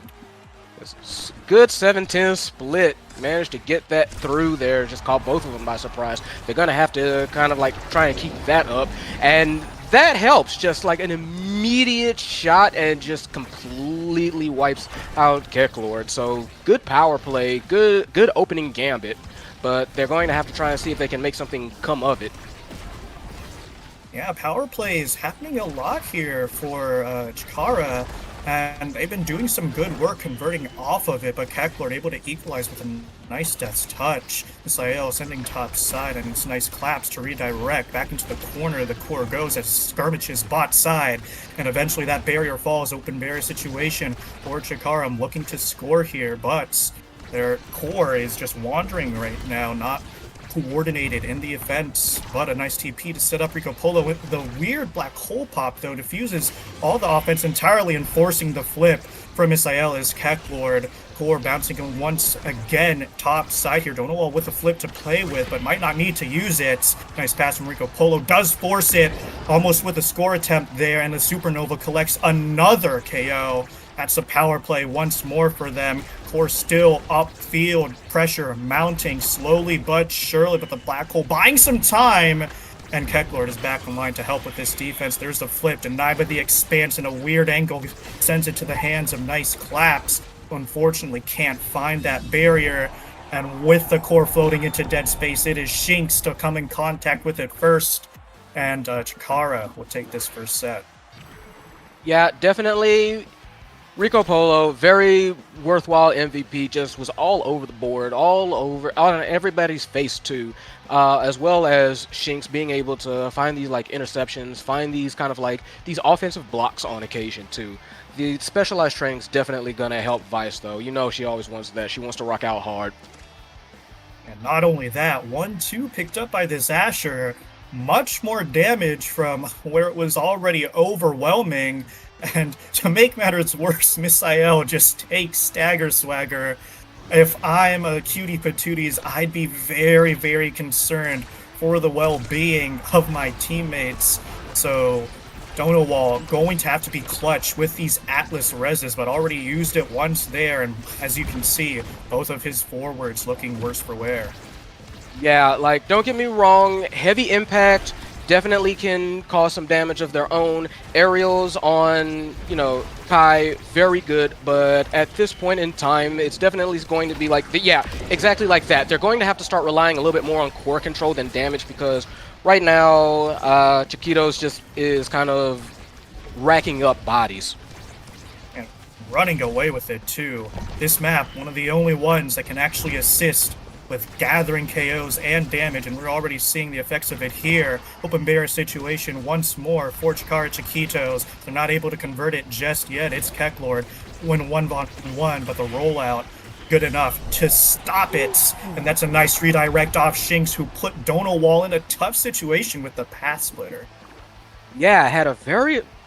Basically, like, yeah, I agree like you said. Donowall was just almost unable to get to it if it was redirected precisely, which it was. Very good play on Shinx's part. Shinx always in the right position at the right time, and this core in a better position for Chikara Chiquito's Tofu Fortress to keep the pressure, but Donowall with a nice clear top side. Keklor looking to equalize, does not connect on the flip though, and is looking worse for wear. Once more, the story of this game, Chikara Chiquito's piling on the damage as Rico Polo staggered, but still finds it clear as the core Sad Boy is still the black hole, helping to equalize. Supernova not quite going to find their mark as Cutie Patootie is playing for time to get their man back online here. Nice pass, intercepted though by Nice Claps, and it's really just been a defensive story for Cutie Patooties, not able to generate anything because they're on the worst end of a power play. Yeah, and it's not really helping with Misael constantly throwing out those logs, constantly throwing out those Tofu Fortresses at midfield. And like you just saw there, Rico Polo just kind of scaring the pants off of everybody whenever they throw out that the Supernova. There's just a lot of area control coming out of this team of Chikara Chiquitos, and that's been giving Cutie Patooties fits the whole game.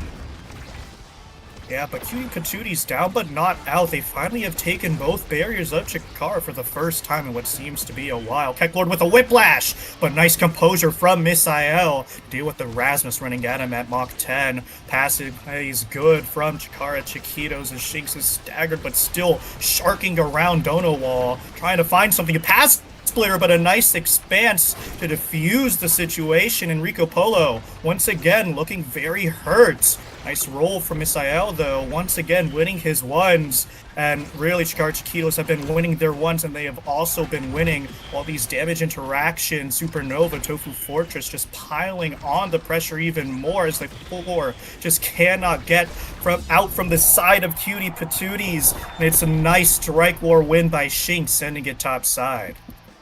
Yeah, this is just proving very tough for Cutie Patooties to kind of to navigate this all damage that's been coming out of Chikara Chiquitos. They've been saying, that's that old saying, brawlers get it done, but in general, it's just so much residual damage by this, that, and the other that's been thrown out, and they've been trying to kind of maneuver the core around Chikara Chiquitos, and at that point, it does seem to have worked out, but there's that whole can they finish issue again. They do have a bit of an offensive push that was going for a little bit, but that got taken away from them very quickly. They haven't been able to sustain anything because, again, of just all this AoE stuff that's been going out. So they have to find a way to figure out how to navigate that problem, whether it be via the draft or just a different playstyle approach. I'm not sure which is going to be the way here, but they're going to have to figure it out soon, or else this game is going to run away very fast.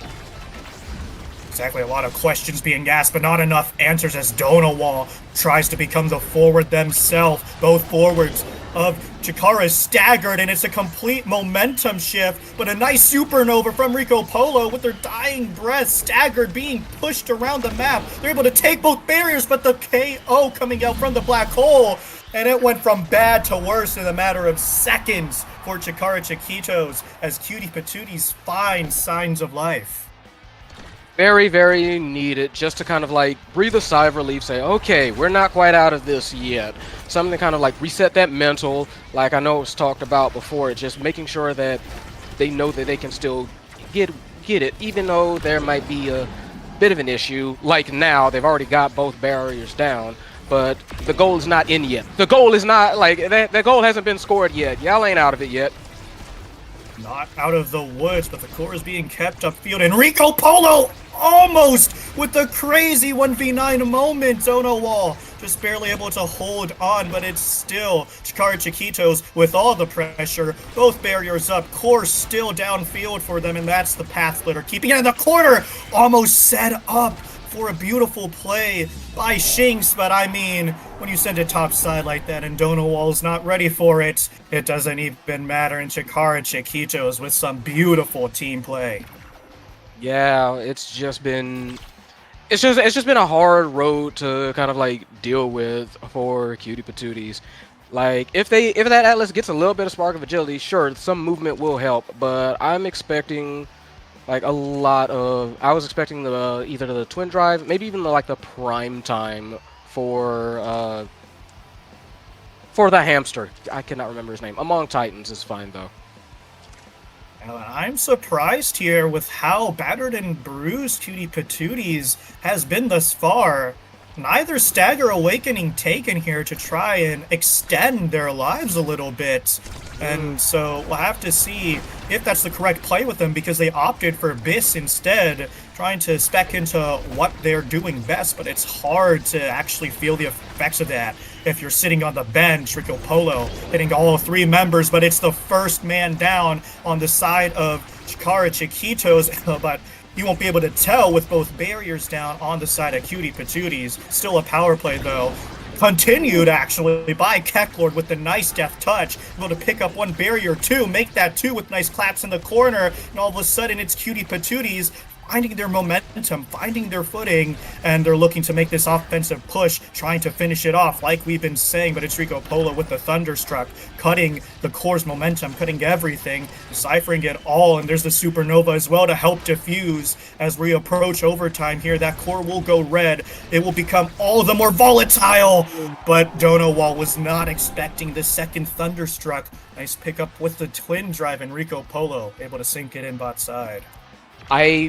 I'm gonna be real. I think that was the best possible chance for Cutie Patooties to get something going. They had all the momentum in the world, and they could not finish.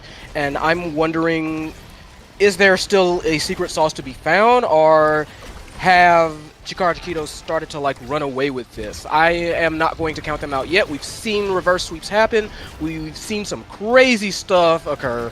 But it's hard to give like a definitive answer to what can be done now, though they did seem to have the start of something going. Start of something going, but that missed flip is going to cost Cutie Patooties. Supernova coming out once more, denied by the expand. But it's Cutie Patooties with an extreme lack of resources. They're just being worn down, and once that core keeps coming back, they're out of the cooldowns to deal with it. That's Chikara Chiquito's unrelenting pressure coming in full fruition. Yeah, and Chiquito's looking that the energy difference is notable as well. Shinx not too far away from getting flipped. Misael has flipped for any kind of like emergency moment. Rico Polo's not too far away from it anyway, so like it's evening out a little bit, thankfully, because of a lot of this offense that's been coming out of like Claps, Kecklord, but it's already kind of like rough. They do get 1 barrier, takes his life for it though.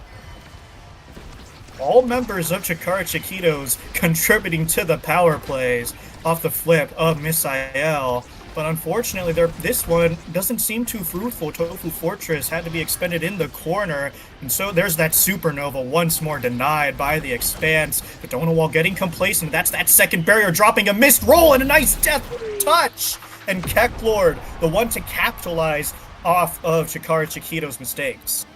Very, very much needed. Right position, right time, saw the moment, immediately went for it. They need a lot more of that if they're going to make this happen. But like I said, crazy things have occurred.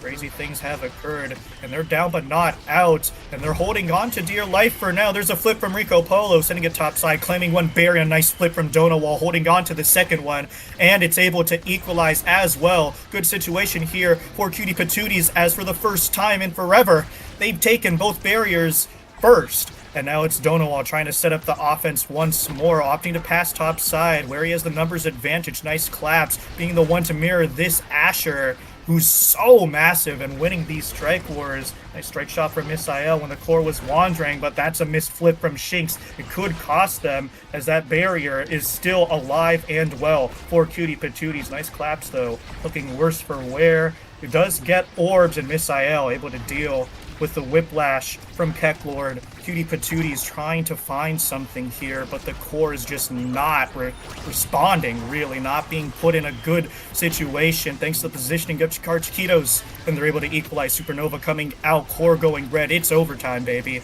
And if it's not being found here, I don't know when it's going to be found for Cutie Patooties. Their goal, their chances to make the playoffs, make the finale, it's looking not like it's gonna happen, but that was a good attempt. Misael has been so rock solid in the goal nets, and that's the Thunderstruck. It's been a common scoring pattern for Chikara Chiquitos, and it comes and pays off for them once more. That Vice teleporting in, And that is their third set picked up, and a nice win for the Chikara Chiquitos. Yeah, not much else to say about it, really. That was just very solid offense, very, like we were saying earlier, unrelenting pressure. And that's not even to say that, like, the KOs were too uneven. Like, if you look at the KOs on both sides, it's actually, like, completely even. Both sides, 7 KOs. But you look at, like, at the redirects, you look at the shots on goal, and that's what starts to tell the story.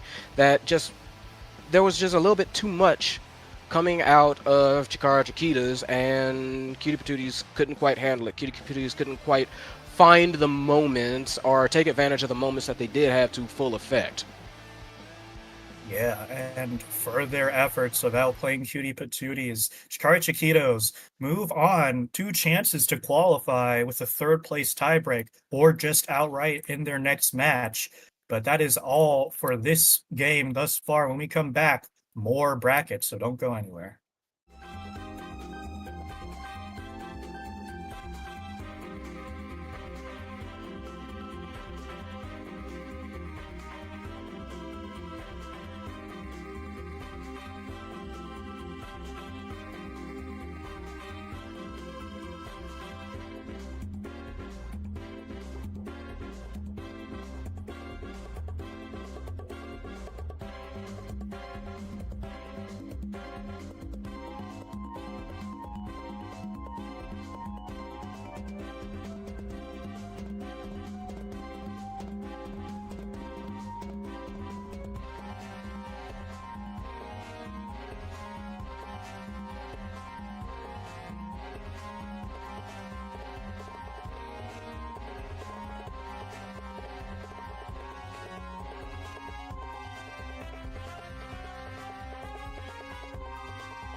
Hello, everybody, and we are back and right back at you with another Chikara team, Chikara Clinkers, who I dub the best to never do it. And what we recently saw from Amnesia, barely clinching that set 5.5 heater of a set on Taiko Temple, Swiss round 3. So it'll be really interesting to see how Amnesia holds up against what really is the Titans of OSAS here in Chikara Clinkers, B-Flare. Yeah, definitely. We know Vic Blade can be an absolute monster forward. We've seen Kia be able to like hold it down, but in general, and of course Swift Deity everywhere and everywhere. But the thing is, like with Amnesia, they basically pulled victory from the jaws of defeat there, and I don't know if that's going to get it done against Chikara Clinkers, but if they've got that grit, if they've got that push in them, then by all means, you know what I mean? You know what I'm saying? Yeah, I know exactly what you're saying, and I regret to inform the audience that we are headed to Aten City of all the maps. P-Flare, I am not a fan of this map because it just doesn't last too long. You have one No. huge barrier, and the map is so open, you're just able to capitalize off of really one mistake made by the goalie because, I mean, come on, it demands omnipresence at all times, and the starting awakenings! Oh, it's Orb Rep on Aten City! Oh my goodness, we have to take Orb Rep, surely. Orbs are re. Even though Timeless Creator goes to the Aimi and the Asher and the Juno, which I can't really blame him for, but honestly, it's Aten City. This is going to be quick kind of regardless. Yeah, That's one. 5 seconds into this first point, a barrier drops. How awesome is that? And quick to equalize. Well, there was an attempt there from Gooper Cat. No, it works in the end anyway with a nice glitch pop. So yeah, not even 20 seconds have gone by. Both barriers down, open barrier situation, and it's really interesting to see how these teams are playing into the dead space, the open field, and it's Vic Blade, recently renamed to Vic Hook, able to sink it in there. So yeah, I'm not going to say I'm not going to be a downer and say I'll be surprised if any of these rounds go to overtime because you never know. But at the same time, both of these teams are kind of spec'd to push fast.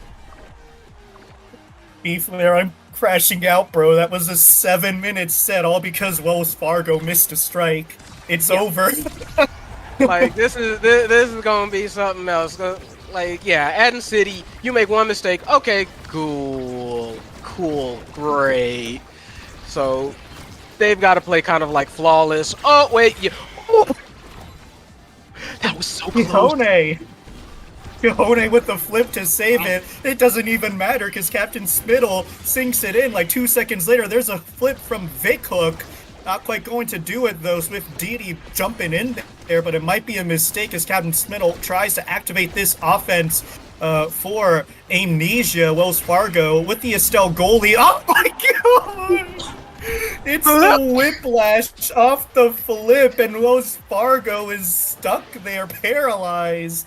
And it's Chikara Clinkers taking it. Like, Vic just kind of like backhanded it. Like, what was the flip? Get out of here! It just scored it. Good God. So what are we getting? Are we getting twin drive out of a sudden? Heavy impact? Come on, let's make this crazier. Yeah, memes aside, I mean it's already bad enough. It's Orb Rep start, but we're seeing some unorthodox picks, and this Atlas left with basically nothing. Twin drive and missile prop taken. I was going to say before that set lasted a grand total of 3 minutes. Wells Fargo on the Estelle goalie, trying to maximize the long sights of this map, and we see on the side of Chikara Clinkers as well, characters who can use that open space well as well, and corner offense still a mainstay, even though this map is still open. That's a barrier down, but there we go. Chikara Clinkers equalizing in the span of about 3 seconds, and there's a goal like 5 seconds afterwards. Fantastic. Yeah, this Don't get up for popcorn, folks. This one ain't gonna last that long. But I will say it is kind of turning out to be kind of a shootout, to put it bluntly. And I don't mean, just like hitting the core. It's just blast, blast, blast, blast, blast, go. And whoever manages to get it in there, congrats. Oh, but it's a rare blunder from Chikara Clinker's lack of communication. That flip is stuffed and 2 is expended. Swift Deity using theirs just to stave the offense some more. And somehow Goobercat is on death's door. Chikara Clinker's saving it, and a nice strike from Mo Spargo. But that was that Juno slime pass up to Vic Hook. Able to sink it in there. And Chikara Clinker's taking that point, going up 2-0. Honestly, that was slick maneuvering. I really like the slime placement there. I always love good Juno play because the slimes are always very well directed. It's like an orchestra. And to top it all off, Swift Deity hopping in there, sinking it in, 10-second point, and Chikara Clinkers, they're up 2-0 in set. Will they be rewarded for it? And it looks like they will be, because I'm seeing a fight or flight there. Prime for the picking, but also Might of the Colossus just to spec into that side. So that Rasmus, I'm very happy. Yeah, for Juno, I'm looking at 1-2 punch or explosive. Explosive got taken. I wouldn't be surprised if 1-2 punch. There you go. Yeah, that's just a lot more pain coming out.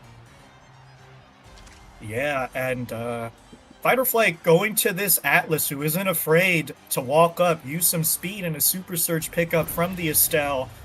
It'll be interesting to see how that Rose Warp's going to play out. Estelle goalie really needs that defensively, but with how open this map is, I wouldn't be surprised if it might be used just to get a cheeky interception and reactivate this offense. Corner pressure, good, as the center clear. Not going to cut it with Swift Deity's jump. Open mirror situation, 15 seconds into the round, and there's that whiplash in the corner. Devastating with how much size Vic Hook has so far. Yeah, Wells Fargo tried to clear it at a very shallow angle just to kind of get it away from Vic Hook, but Vic was just too big, just managed to get it in regardless. That was essentially a checkmate almost. Yeah, basically, especially if you're playing a midfielder as a goalie who doesn't really have those close options to deal in a high pressure situations. But it is oh my god, what a flip. Amnesia strike first and flip it in there from center field. Well played from Goobercat. Hey, honestly, on this map, whatever you can do, wild out if you got to. And if that means taking half-court shots, you take those half-court shots, because you might not get another chance. Right, and it is match point for Chikara Clinkers here. Splits traded. So Amnesia needs to find something now. An insta-proc on the flip from Vic Hook. Never seen that before on the Rasmus. Doesn't quite pan out for them, though, as this core is treading into some dangerous territory for both teams. Nice barrier beam from Captain Spittle. Oh, and a better flip from Wells Fargo to save it off of Swift Deities, as this core is being intercepted by every ability in the book. It just goes to show you how important winning these first interactions are on Autumn City, as this is the longest point that has been so far. But that's a slime up top, a nice cyber swipe. Oh, a better Rose Warp! And it's Amnesia holding on for now, but despite a valiant attempt with the glitch pop, it's Vic Hook running in there with a whiplash and dunking that core in. Yeah, very, very nice attempt. Not quite there. Also, still no points have gone into overtime. So I'm keeping an eye on that. And this might be wraps already. 1, 2, Slime's going out. No chance. Whip's coming out. Jump comes out from Deity. And ladies and gentlemen, that's all she wrote. Yeah, Chikara Clinkers with the rather clinical performance. Just their ability to interact with the core first, winning these kickoffs, just getting advantageous positioning, supplemented with the fact that you have a Juno able to cover all these out clears where one mistake costs you. It's just a really devastating combo that Clinkers showcased here. Their prowess ultimately coming out. Cajone with only 11 saves because that core was never really migrating to the Clinkers side of the field.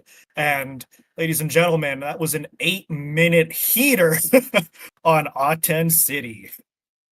Yep, there's not really a whole lot to say about that one. It was just, like I said, shootout. Bang, bang, bang, bang, bang. So that's all she wrote. Just Chikara got the better of it. Yep. When we come back, there's still some more to see, right? These teams trying to qualify into the finale, and Chikara Clinkers versus It's Cook might be what we see next, so don't go anywhere.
Hey everybody, we are back from that brief intermission, bringing to you It's Cooked versus Chikara Clinkers, who we just saw on Aten City, taking us to Taiko Temple. Thank God, P-Flare. Yeah, for real. Taiko Temple definitely going to be fun in a different way with these two teams, with It's Cooked, Chikara Clinkers.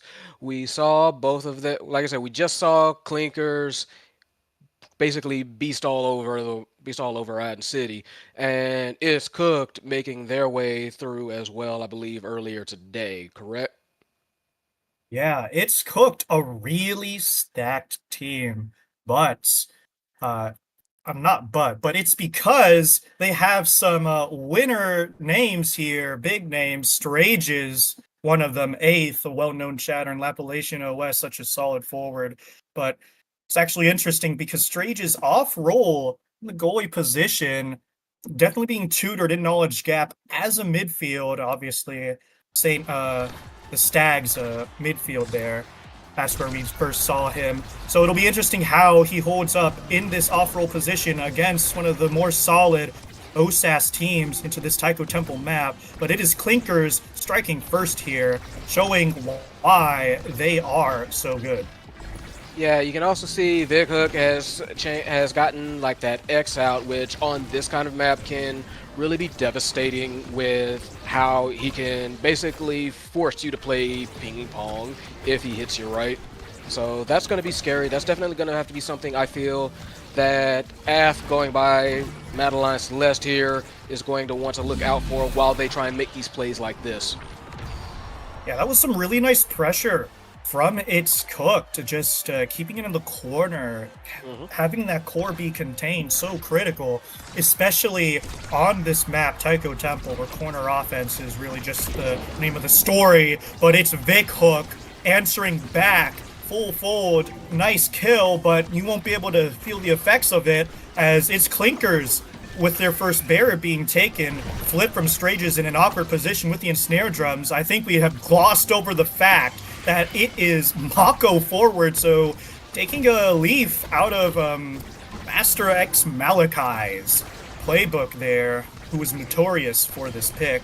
But it seems to be panning out for them so far. Both barriers down, even though Vic Hook, worse for wear, Coney with a flip in the corner there with that sentry turret. Something to play for here, and forcing the flip from 8th and waits out Lappalachian. rock solid here is Chikara, Clinkers, and Snare Drum coming out, but it's nice defense from all three members of It's Cooked. And it's Strages yoinking off Vic Hook with that Death's Touch. Power play once again for It's Cooked, but not able to get anything started, it seems. Sentry turret in the corner, nice containment. Back online is Vic Hook, and they're able to get that barrier. And so far, it's been a back and forth battle, but Strage is not able to decipher the weight from Swift Deity, and he finds the best angle there to get the core in. Honestly, very excellent play from Swift Deity to be able to kind of like thread that needle, not risk, you know, the death touch there that Strange has tried to set out, tried to scare him. Beautiful, like very, very fast double barrier, and they are going to want to like take care of this they're going to want to take advantage of this very quickly. That kill is going to help. So we already have the patient already trying to make something happen. Ath trying to push up, and they need to try and do something with this very fast. Yeah, but a little bit of a miscommunication there. Ablation with the flip pass play, but Eighth blinks away from it. So Chikara Clinker's very happy to see that. That was very dangerous. They lost Swift Deity, who had a full meter. So wasting a flip like that and converting even is a great sign for them. Yeah, it definitely says that, you know, like they're not going to break from their game plan easily, and they're going to be able to follow through on what they want to do regardless of like any hiccups. That's showing like some early good mentality that they're not going to like fret at the first sign of calamity even.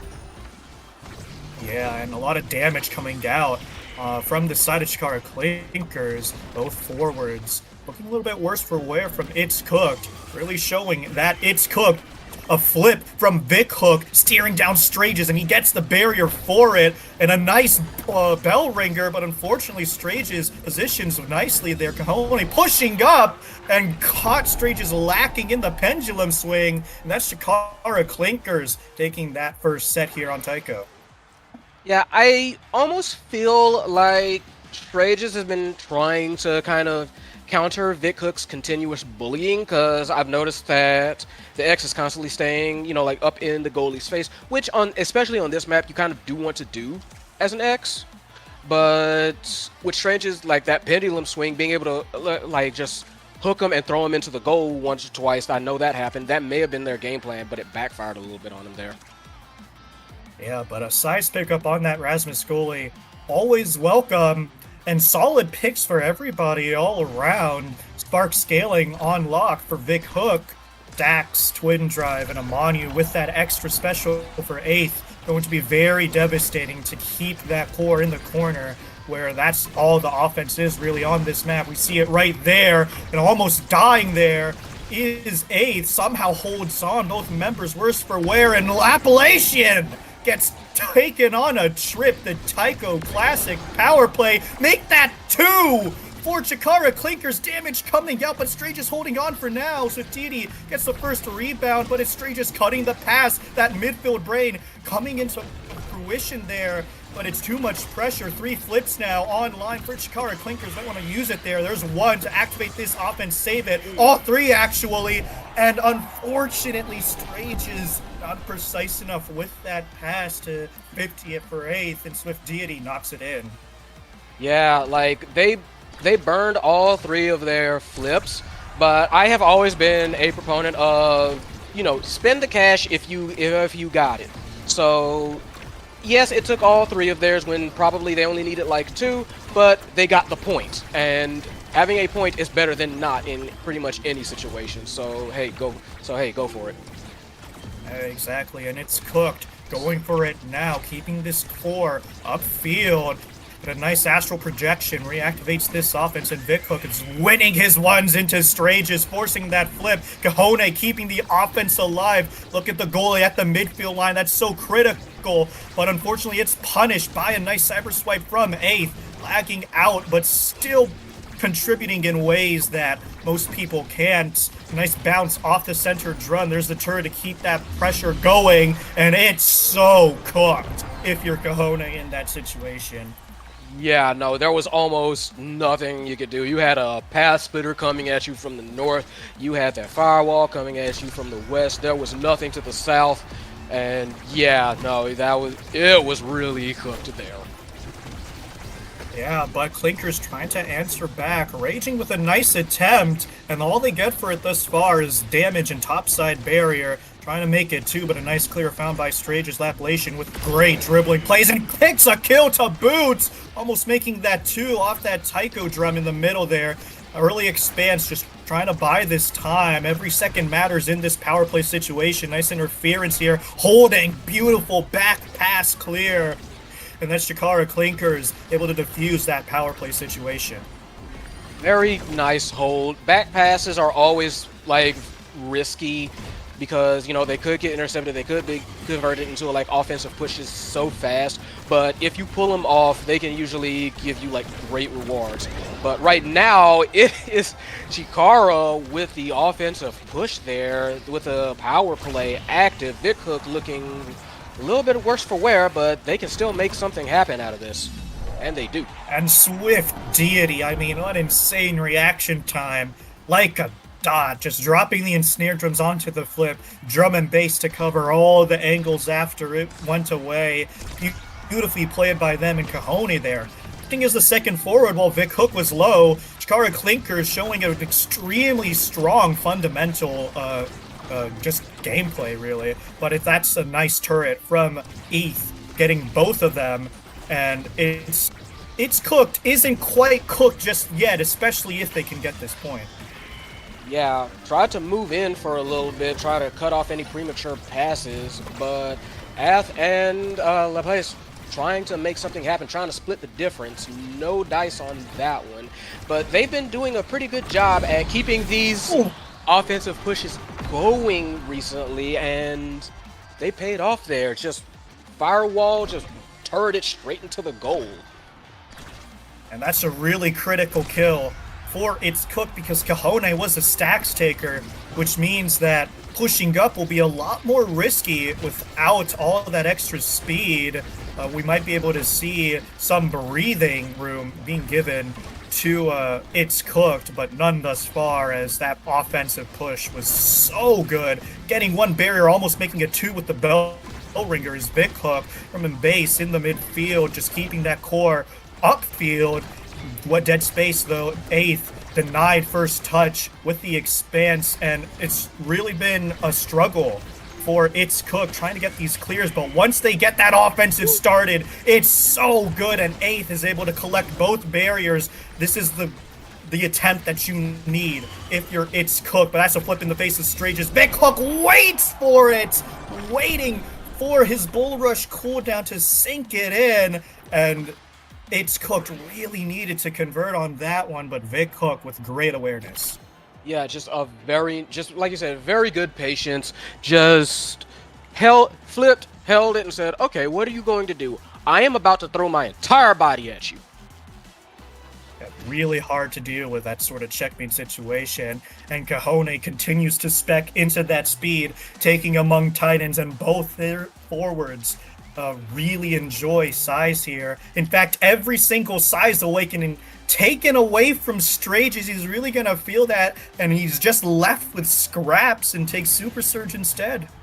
That was just very impressive drafting on Chikara's part. You can see Vic Hook also got that second spark, got that agility, got some extra speed, got some extra power, just making him that much more of like a dangerous, scary big man.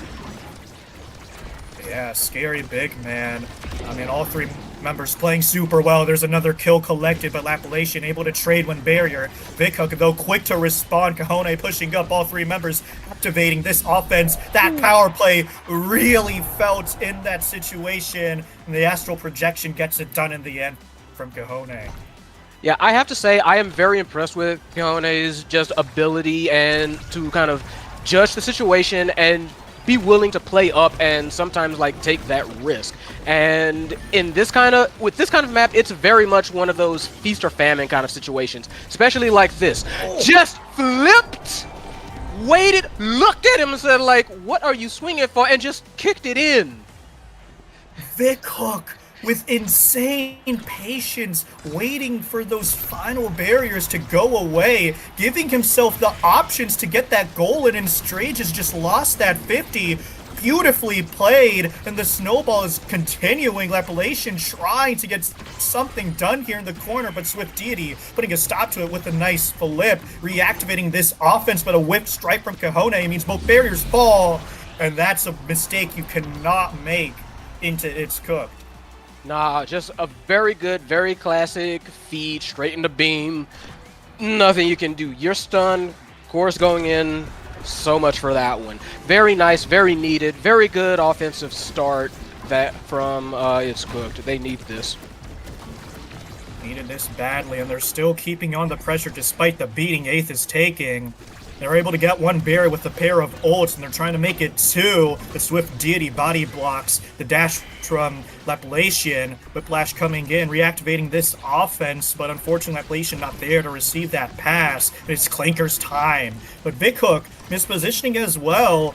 There's some uncharacteristic mistakes being made by these teams here, and unfortunately for It's Cooked, both barriers dropping in quick fashion. A nice sentry turret, Swift Deity flips it in there. Barriers equalized, open net situation for both teams, and It's Cooked. They need to convert on this one if they want to keep their playoff chances for this week alive. A flip to play with a nice death touch just to send this core around the world, and that's a flip on Vic Hook, who currently has that core.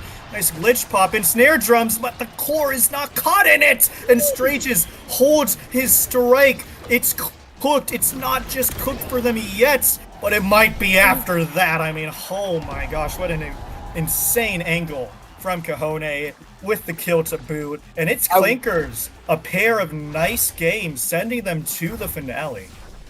Yeah, that was just incredible. Atlas MVP, and honestly, very deserved. Kide was just playing insanely. Very, like I said, very forward, very risky, but also very calculated.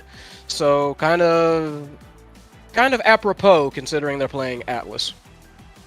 Yeah, exactly. Especially when you get up to the higher levels of play, you'll start to see goalies contributing to the offense a lot more, and you really see the story being told here. Kahone with 3 goals, a lot of saves. You wouldn't even expect Vic Hook to be the forward because he only got one of them, but overall Chikara Clinkers extremely solid play, able to capitalize off Eighth straying far to the edge, able to keep that core in the corner, and I'd expect you to if you have a X and a Mako into Rasmus. Back to the drawing board is It's Cooked, but I have a feeling that we're going to see a lot more of them.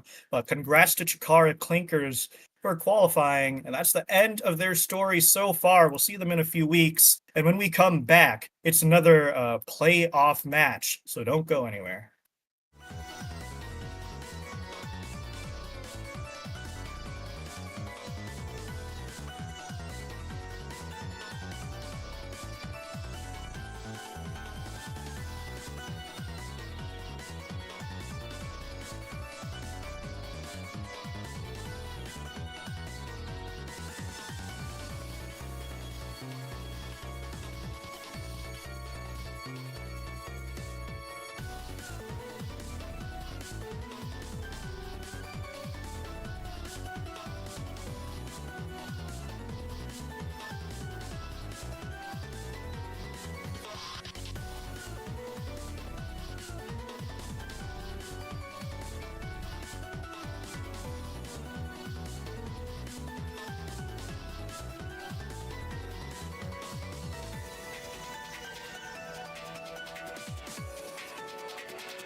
煮え切らない思い抱えてなんとなく過ごした日々説明のつかない感情難しい言葉などいらないと気づいたんだ茜に染まった過去と今を言いさしたは修練の炎と心とも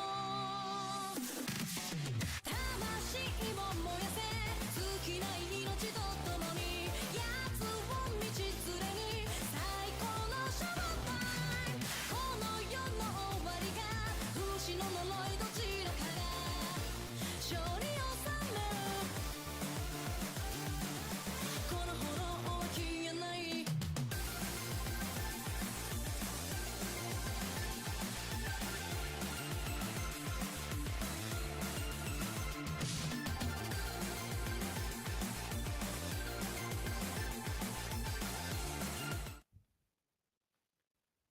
Hello, everybody, and we are back bringing you another banger. SOU Academy versus Chikara Chiquitos. And people, this one's really interesting because SOU Academy, right, is a CCL team, but even more notable is the fact that they are the second team to SOU Strikers, and they're being monitored by their players to really cultivate them into stronger OS players, namely the Fool and Spirit Crab, who I believe hit Pro League recently, so congrats to him. Trying to mold these players into something great. And it's going to be interesting to see their progress and development so far into a team like Chikara Chiquitos, who looks extremely solid. Yeah, Chiquitos have been basically beasting the entire time so far. They look like they're very strong contenders. So I am extremely curious to see how SOU Academy can kind of like navigate these waters, which at this point are like still very uncharted, still very dangerous, but also, in my opinion, still very sailable. I can't think of any more water-related statements. It's okay. Metaphors aside, though, we are headed to Oni Village here, and some pretty classic covers, right? Oni Village, notorious for being super sleeper because you just pick a melee goalie and you're able to lock down one side of the map for eternity. And we see Toss Out, who is a really solid melee goalie player, hovering the Atlas as Aimi and Kazan bands come out. Yeah, I'm not at all surprised at the Kazan bans. Honestly, I me either, but honestly, I would say more so the Kazan. Just on Oni Village, very very scary. Yeah, and it'll be interesting to see how they navigate this start as well, given the fact it is Orb Rep and Aerials. Not too many characters can make good use of Aerials, but Orb Rep is just a universal awakening, so we'll have to see how many characters opt for the more general of the two versus the specialist as the comps come online here. Dubu, Asher, and Rico Polo on the Kai versus Atlas, Rasmus, and Estelle. So pretty classic. We have the brawlers here who can try and stuff it in the corner. We also have the long range midfielders to supplement them into the melee goalies, like I said, which is what. Yeah. Hello. Oh dear. We might have lost soon, but we are still going to try and keep you going. Hello. Yeah. So right now, I'll do my best to commentate. Excuse us for the technical difficulties. Making. Oh, what were we making? Okay, yeah. It seems like we might be remaking the room instead, if I understand correctly. So But give it a moment. We're coming right back at you. can y'all hear me though? B flare. I can hear you. Oh, can they hear me? Stream died. It didn't. Oh, we're still on air? Oh, Oh. oh! I thought we were. Mm, Oh, this is okay, hot mic. peak OSAS content. Okay. Awkward. Got that hot mic on me. Why you trying to? What you trying to do here?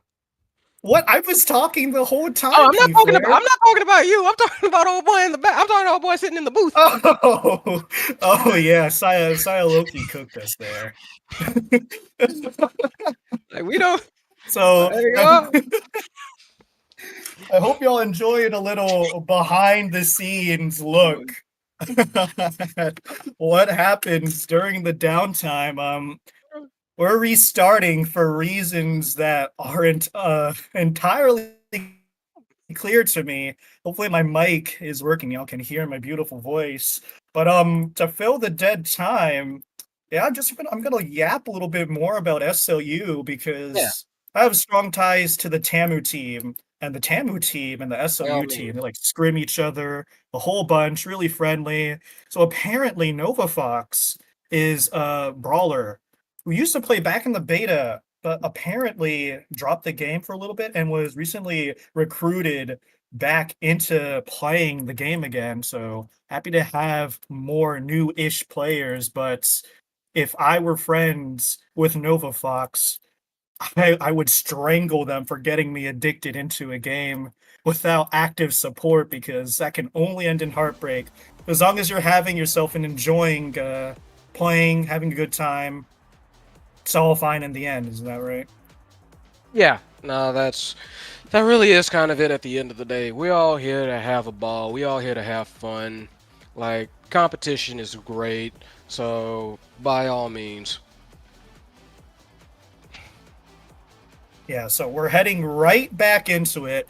Nothing exactly has changed. Draft is staying exactly the same. Starting Awakening's going to stay exactly the same. I sure hope that the gear these players took will also say exactly the same. Yeah. What's So actually we're just surprising? gonna hit the little restart button and get right back into it.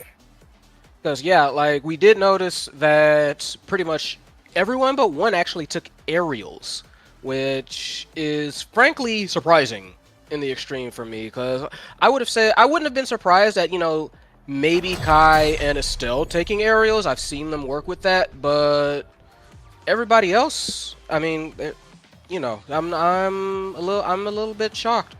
I'll admit it. Yeah, especially on these goalies who have such frequent access to orbs. You would think Toss Out would opt for the orb rep, but looking to spec into extra primary range despite the bulk of this awakening not being used. So far, though, it is Chikara Chiquito striking first, but Nova Fox quick to answer in a nice Rose Warp from Cold. Two bears taken in quick succession, but Chikara Chiquito's able to answer, and that's a Giga Blast from Rico Pollo, sending it into a little bit of a demon angle, and Toss Out not ready for it.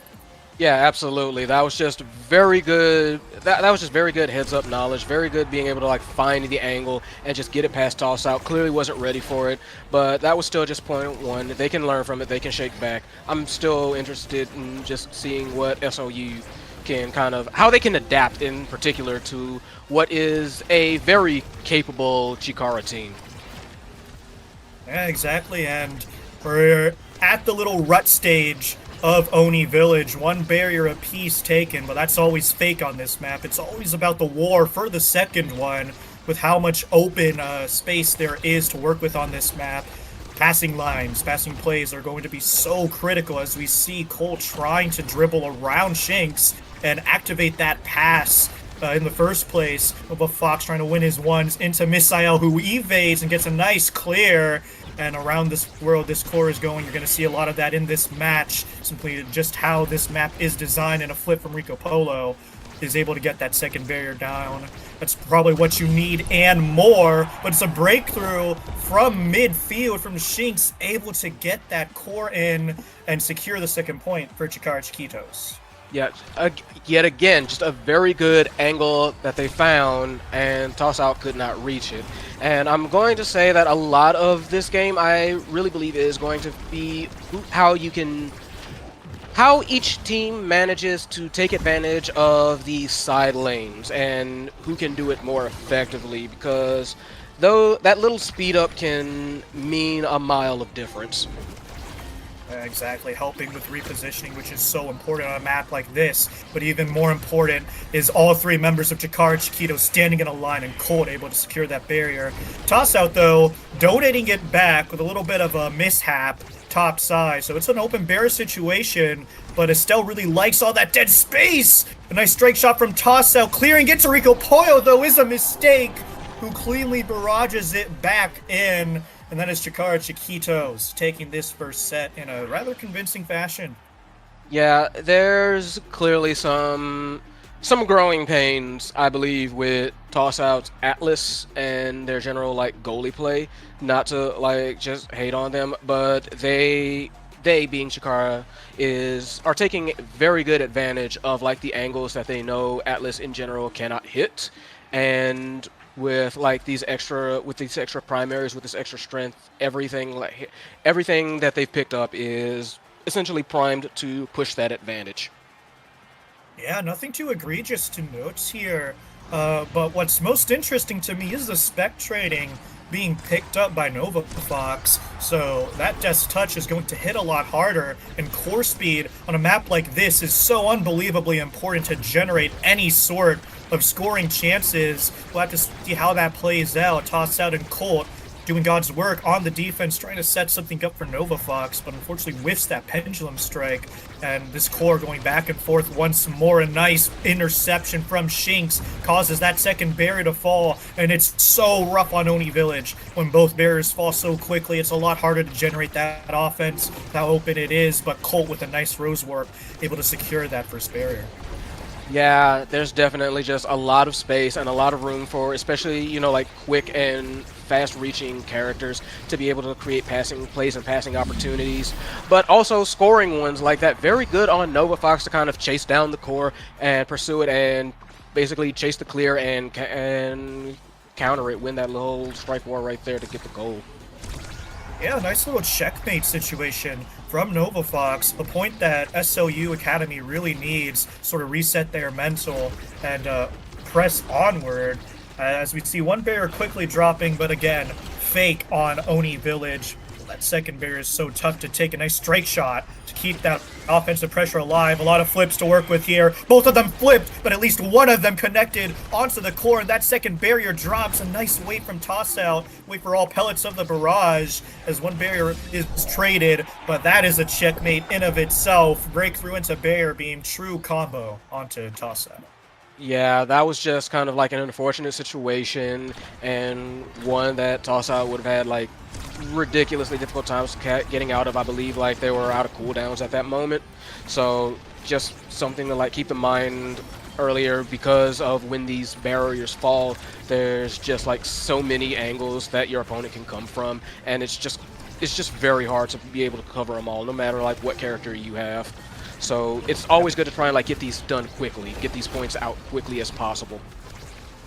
And quickly as you say it, within 30 seconds, both barriers fall, and almost a goal there, but a nice flip from Isael to save it from that pendulum swing. Patience in the midfield here being exhibited by Chikara, but unfortunately their patience is not paying off with offensive pressure. A barrier still holding on here, and Misael with a rare blunder whiffs his strike, but the piercing shot would have sunk it in there anyway, and that's Colt there with some nice play being tutored by Knowledge Gap coaches, and it shows. Yeah, just very good coverage. That is honestly like kind of the mark of a skilled player, being able to know when something can cover like your goal and can assure that for your team. So good play on them. But with this barrier, with these barriers already open, yeah, very hard to defend that. They had basically almost an open shot. It was a valiant attempt with the astral projection, but a little bit too little too late. On the defense, it seems like Tossout and Colt are stepping on top of each other a little bit of the time, which is why bot side was completely open. So we'll have to see if they're able to adapt, take some more space, because there's a lot of space to be taken on a map like Oni Village. Yeah, both topside barriers taken, bottom side barrier, and Ooh. just a flawless shot to intercept the attempted flip clear. That's just knowing. That's just straight knowing. You know what I mean? Yeah, knowing. Toss out read like a book. That's the second great Giga from Rico Polo that has resulted in a goal. There's a lot of good awakenings here to take as well. Twin Drive being taken up with how fast this Kai is running, and the fact that there's an Atlas on the enemy team, very solid choice. Yeah, I was expecting Shinx to take that spark, just keep that spark build rolling, and indeed they did. That's just gonna make her a lot more dangerous and deadly. Just being able to reach the core faster. I mean, on a map like this, speed and distance, being able to like cover that distance bodily is always going to be incredibly helpful. Yeah, Chikara Chiquito is definitely on the winning end of that draft, but SOU Academy, they're not quite out of it yet. Trying to get something started here, trying to get the second barrier, but Rico Pollo, I mean, look at the speed with just one dash awakening, cutting all the passes, and that's a whiff strike from toss out, resulting in that second barrier being taken. So far, it is Chikara Chiquito's in complete control. The Rose Warp not even good enough. A nice strike shot from Misael, and unfortunately, that core was not able to get cleared. It was just returned back to sender into a precise bottom shot where that expanse didn't reach. Just incredible aim. Excuse me. Incredible aim, incredible decision making. Right now, Chikara is just firing on all cylinders. No stop, just go. And don't get me wrong, SLU there are definitely like signs of life with them on occasion. They are definitely trying to make something happen. Nova Fox doing honestly a pretty good job trying to keep that offense rolling. It's just proving difficult with how precise Chikara is playing.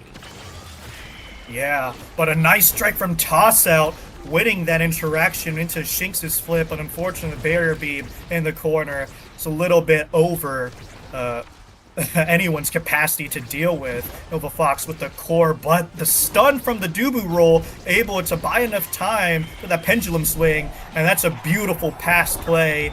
The passes aren't being intercepted by SOU Academy, making goals like that possible for Chikara Chiquitos. Yeah, right now, basically one flip on each side, but it is SLU that has a slight energy advantage, but they're going to need to find some way to kind of like take advantage of it. This is probably the moment. Flip goes in, does get blocked. That was one attempt going out. Nova Fox might have another one building up soon if they can survive this long. They do still have that one barrier, so we need to see if they can make this happen. Yeah, this is a great chance for SOU Academy. Barrage from Rico Pollo able to hold on to that core. There's a lot of passing going on between these forwards. They need to start cutting that communication. Great patience, baiting out the expands, but Toss Out able to hold on for now. It's still coming back though, but Colt running great interference. Greeting for the orbs though, almost devastating consequence there. Nova Fox has a flip, but it seems like these two defenders from SOU Academy can't get it through. There's a flip from Shinx buying some time, and the barrier beam in the corner is a little bit over there. There's a flip from Nova Fox, but a strike shot from Misael, so calm, cool, and collected. Dead space it goes, and a nice attempt from Rico Pollo, but toss outs there. Flips coming up for him, but it doesn't even matter. A nice whiplash to meet that roll from the Dubu, and Nova Fox answering for SOU. Very nice, very critical point, very much needed if they're going to be able to find anything out of this. So far, it really has been Chikara Clinkers just being able to recognize the blood in the water and being able to see when they can strike, when their opponents are going to try and clear, where they're most likely going to try and clear, and just honestly just being ready for them. Shinx has been on top of things all day, as has Rico Polo. Yeah, all three members, really. It's a story that we've come to know with this Jakar Chiquitos team. But a great interception from Nova Fox just denies Misael the opportunity to clear, and the strike shot comes back just in time to save that goal. And unfortunately, what was the starting of a comeback for SLU is snuffed out by Rico Pollo and Chikara Chiquitos. They qualify for the finale. Just very, very impressive gameplay all around. I don't think there was really a moment where they never felt in control, where they ever felt not in control, and there was never a moment where they didn't have a game plan, they didn't know what they were going to do, and it was clinical almost, just clinical, academic, use whatever word you want, but they knew exactly what they were doing start to finish, and they executed it to perfection. Yeah, back to the books. SLU Academy will go, but it's not over for them just yet. They still have the third place qualifier, and it seems like we're going to have a bit of a CCL tease. SLU Academy versus Strages and Friends, I suppose. So that'll be the final game we show tonight. Don't go anywhere because it's sure to be entertaining. See you soon.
Hello, everybody, and we are back with the final game of OSAS Week 2, Season 11. And we have a bit of a CCL pre-playoff here, if you will. Appalachian OS from Oklahoma State and Strages from the Fairfield Stags versus the entirety of SLU Academy, and then Ace the Imposter among us. So it's a little bit of an interesting dynamic here for sure, but all the more worthwhile to pay attention to. Yeah, there's definitely going to be a little bit of Oregon. yeah, Awkward. OSU Oregon State. So yeah, it's definitely going to be a bit of rivalry happening here, just to see who manages to push a little bit further. I believe you said, like you said, this was a third place tiebreaker. Yeah, third place tiebreaker. And I'm sorry for all the Oregonians, people from Oregon, because I thought that was definitely an Oklahoma local. Looks like we're restarting here for a little bit. It's actually interesting because Strages is on a team that qualified, and I know that Oregon either came close to it or did. So definitely two stronger players from stronger teams in the CCL League, and SLU Academy talking about them. They're just trying to find their footing in a sense here, but into a well-established team like It's Cooked with well-established players. It's going to be an uphill battle for them for sure, especially on a map like Gates of Obscura, which can be pretty notorious to navigate. Yeah, most definitely. So I'm not going to say like, oh, SOU has no chance or anything, but they have had a few hiccups already we've seen in that last match. So it's something that they're going to have to look out for and just kind of, I hope they were able to like talk it over, see what could be fixed, like, you know, from match to match, and be ready to execute. That's my thing, especially like on that Atlas, on that X. On a map like this in general, Gates of Obscura has a lot of potential for some interesting plays, some interesting play calling. Especially, you've got stuff like Siege Machine opening up, you've got that now set up, you've got Rune up on deck, so there's definitely opportunities here for some surprise golds and for some non-standard play execution, let's call it that. Yeah, but it's also a spectrating start as well, so we're going to see a little bit of damage coming out, and it looks like the roles have been reversed for It's Cooked. Appalachian fielding the goalie, Strages on midfield, and 8th is running Brawler here. Complete little switcheroo of the roles, and so far it's paying off. A stagger Nova Fox and 2 Bears down to boot. Strages trying to TP bot side, cover the clear, and sets up 8th perfectly to win that strike war into goal. Honestly, just very good, very impressive play, very impressive placement just to be able to counteract the clear from SLU. So if they can keep that up, especially with AF being, you know, like on this brawler comp, just being able to start punching everybody out, they'll be able to climb that mountaintop real fast. For sure, a nice interception from Strages almost leads to a barrier, but the expanse just in time. Pillar keeping it in the corner, and that's a whiffed flip, and 8th will capitalize and score with that spectrating flurry. Very sweet movement, very impressive. Just 8th immediately calling for like the flurry and dropping it in. Just very good timing. Yeah, and the offense continues with a dash punch resulting in a barrier flip. Burned though, but they'll be more than happy to take the one and more if they'll get it eventually. A nice pass across the entire map from Strages and a better Pillar. This guy, we know him for his Ivy, but this Rune is cooking, yo. Rune is always scary, and scarier when they're in competent hands, and Strangers are looking very much like competent hands as well. And speaking of competent hands, we have Julie with some very dangerous very large upcoming hands. Yeah, that recovery drone, every brawler thoroughly enjoys size. There's a lot of good awakenings here. It'll be interesting to see if Strages denies the Manu, opts for one of his bists as well in CTL. So if there's any compensation for SLU Academy, it's the fact that they have that Manu now, and those creations are going to really change the pace of this match. Yeah, for sure. Honestly, I do not feel like SLU got a bad draft. Primetime is definitely going to help on defensive matters. Ad Rush on X, in general, that would really be like that'd honestly be like a solid pickup early on, just to kind of like get some momentum solidified. But against It's Cooked, who is cooking real hard right now, it's kind of a scary proposition, kind of a bit of a risk, but I can still understand them going for it. Yeah, SOU Academy holding on for now, but that dash to just move Toss out of the way, it's an overwhelming pressure from It's Cooked. I mean, I want to talk about the way they got rid of that second lock. Strages just pillared all the clear options of Toss out, and 8th was just staring him down the whole time. It's really just an aura check from It's Cooked. And so far, they're really cooking. I hate that. That was exactly what it was. Just like, okay, what are you going to do? The answer is nothing, by the way.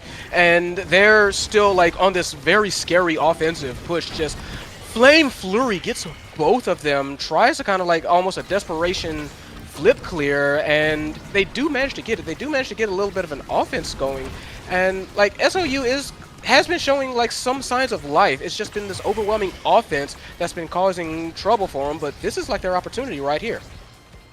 Yeah, they kept that at the core in the corner for long enough to get that goal in. Whip flip from 8th, but the pillar covers the out. It's set up again for her, by the way, but a nice banish, better combos from this Strages guy. Who is this guy? Whoever he is not strange to this rune, clearly. Been making some absolutely absurd, impeccable plays. Yeah, this is Rune played at his peak. Toss-out is doing his best and able to find a clear with Cold's help in the face of Flame Flurry.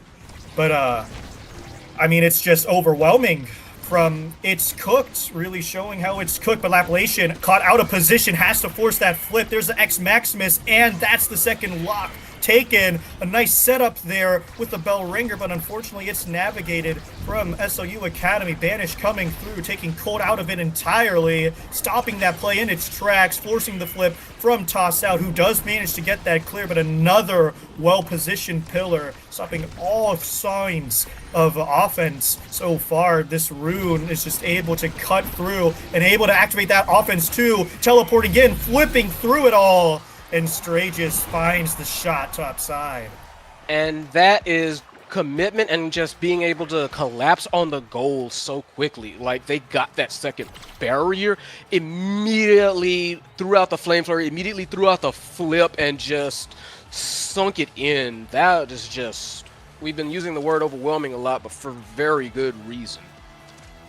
Yeah, and size being taken for Lapulation and 8th, who will be more than happy to use it. But I want to say that this Atlas has Siege Machine, Bissell Prop, and Strike Shot, so there's going to be a lot more supplement to the SOU offense, who are unfortunately forced really to go Spark Scalings. But if they're able to buy time, get something going on here, SOU down but not out for sure.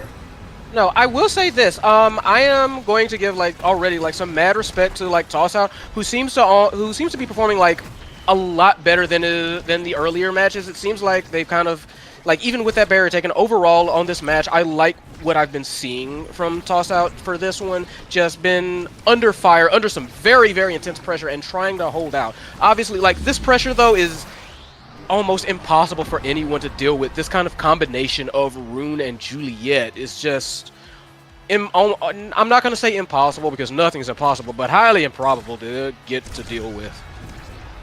Yeah, and it's all really coming from the fact that Tossout is opting for a lot of ping pongs here, which can be good, especially I said goon, especially into a character like Room where patience is key. But because of that, you're just keeping the offense in the corner for that much longer, and Eighth has just been sending it right back, firing away at all cylinders, and you can see the consequences of that here, both barriers down. That's SLU trying to get something started here. Into the corner it goes. Nova Fox keeps dumping it in there. There's the flip. Whiffs both strikes, though. That's a little bit awkward. Nice strike shot from Tossout, making sure nothing gets started too quickly. That dash punch is online, but the expanse and flip, good for the hold. For now, banished now is Nova Fox in a precarious position, and that's a death, not like what you want to see. It's a power play now for It's Cooked, who isn't cooked in the slightest, forcing more resources from the side of SLU. Yeah, but they did actually manage to hold on throughout the power play, so fair play to them very much. Very solid defensive effort from Tossout, so definitely props to him for that. But it's overtime. That core speed is going to be blistering, so hard to keep track of that. A little bit unfortunate there if you're Tossouts. It was already a pretty bad position because of the flip setting up Eighth for the 50. But his instincts were right. He had the right guess, but unfortunately second-guessed himself, and that shot was clean top side. And a familiar situation is that core in the territory of SLU, and one barrier quick to drop, make that two in just a moment. Nice flurry into the flip, pass splitter, banish, all the ults committed, and whiff strikes once more. And that is the goal that It's Cooked needed to sink their ticket in for the finale. And like that was a clean 3 and out, just an absolute freight train bowling over SLU Academy. But here's the thing, I will say this: I already saw some improvement in SLU, like just from match to match. I will absolutely say that I felt like Tossout was making like better choices, was getting like some better clears. Like even with this stat spread, I feel like there was some improvement. It was just in this case, there was just too much going on the side of It's Cooked to kind of like overcome. Yeah, absolutely. They had a really strong run as well, right? Just even making it to the third place qualifiers. It's just the refining of skills that they don't necessarily have yet, learning a little bit more. And I'm sure at the hands of the Fool and Spirit Crab, they'll be in tip-top shape in no time. But unfortunately, that is all we have for you for this OSAS Week 2. Any final thoughts, P-Flare? A lot of these went fast, and I do not consider that like an indictment per se on anyone. I just feel like that's kind of like the passion we're seeing now, that everybody wants to like make it to the end. They are throwing out haymakers, they are giving it their best, and like nobody here getting paid by the hour, so everybody wants to make sure that, you know, when they can, they will push, they will scrap, they will claw, they will fight for it, and they will try to end it just as soon as possible because everybody wants to get to the top of the mountain. Yeah, and that is really the story so far. The level difference has been seen, but there are still 2 more weeks left to qualify for the OSAS finale this season. And I'm sure we're going to be seeing all these teams and more try and fight and go back to the drawing board, improve. But for now, we are finished. I'm Too Soon, joined by P Flare, and we'll see you next time. Peace out.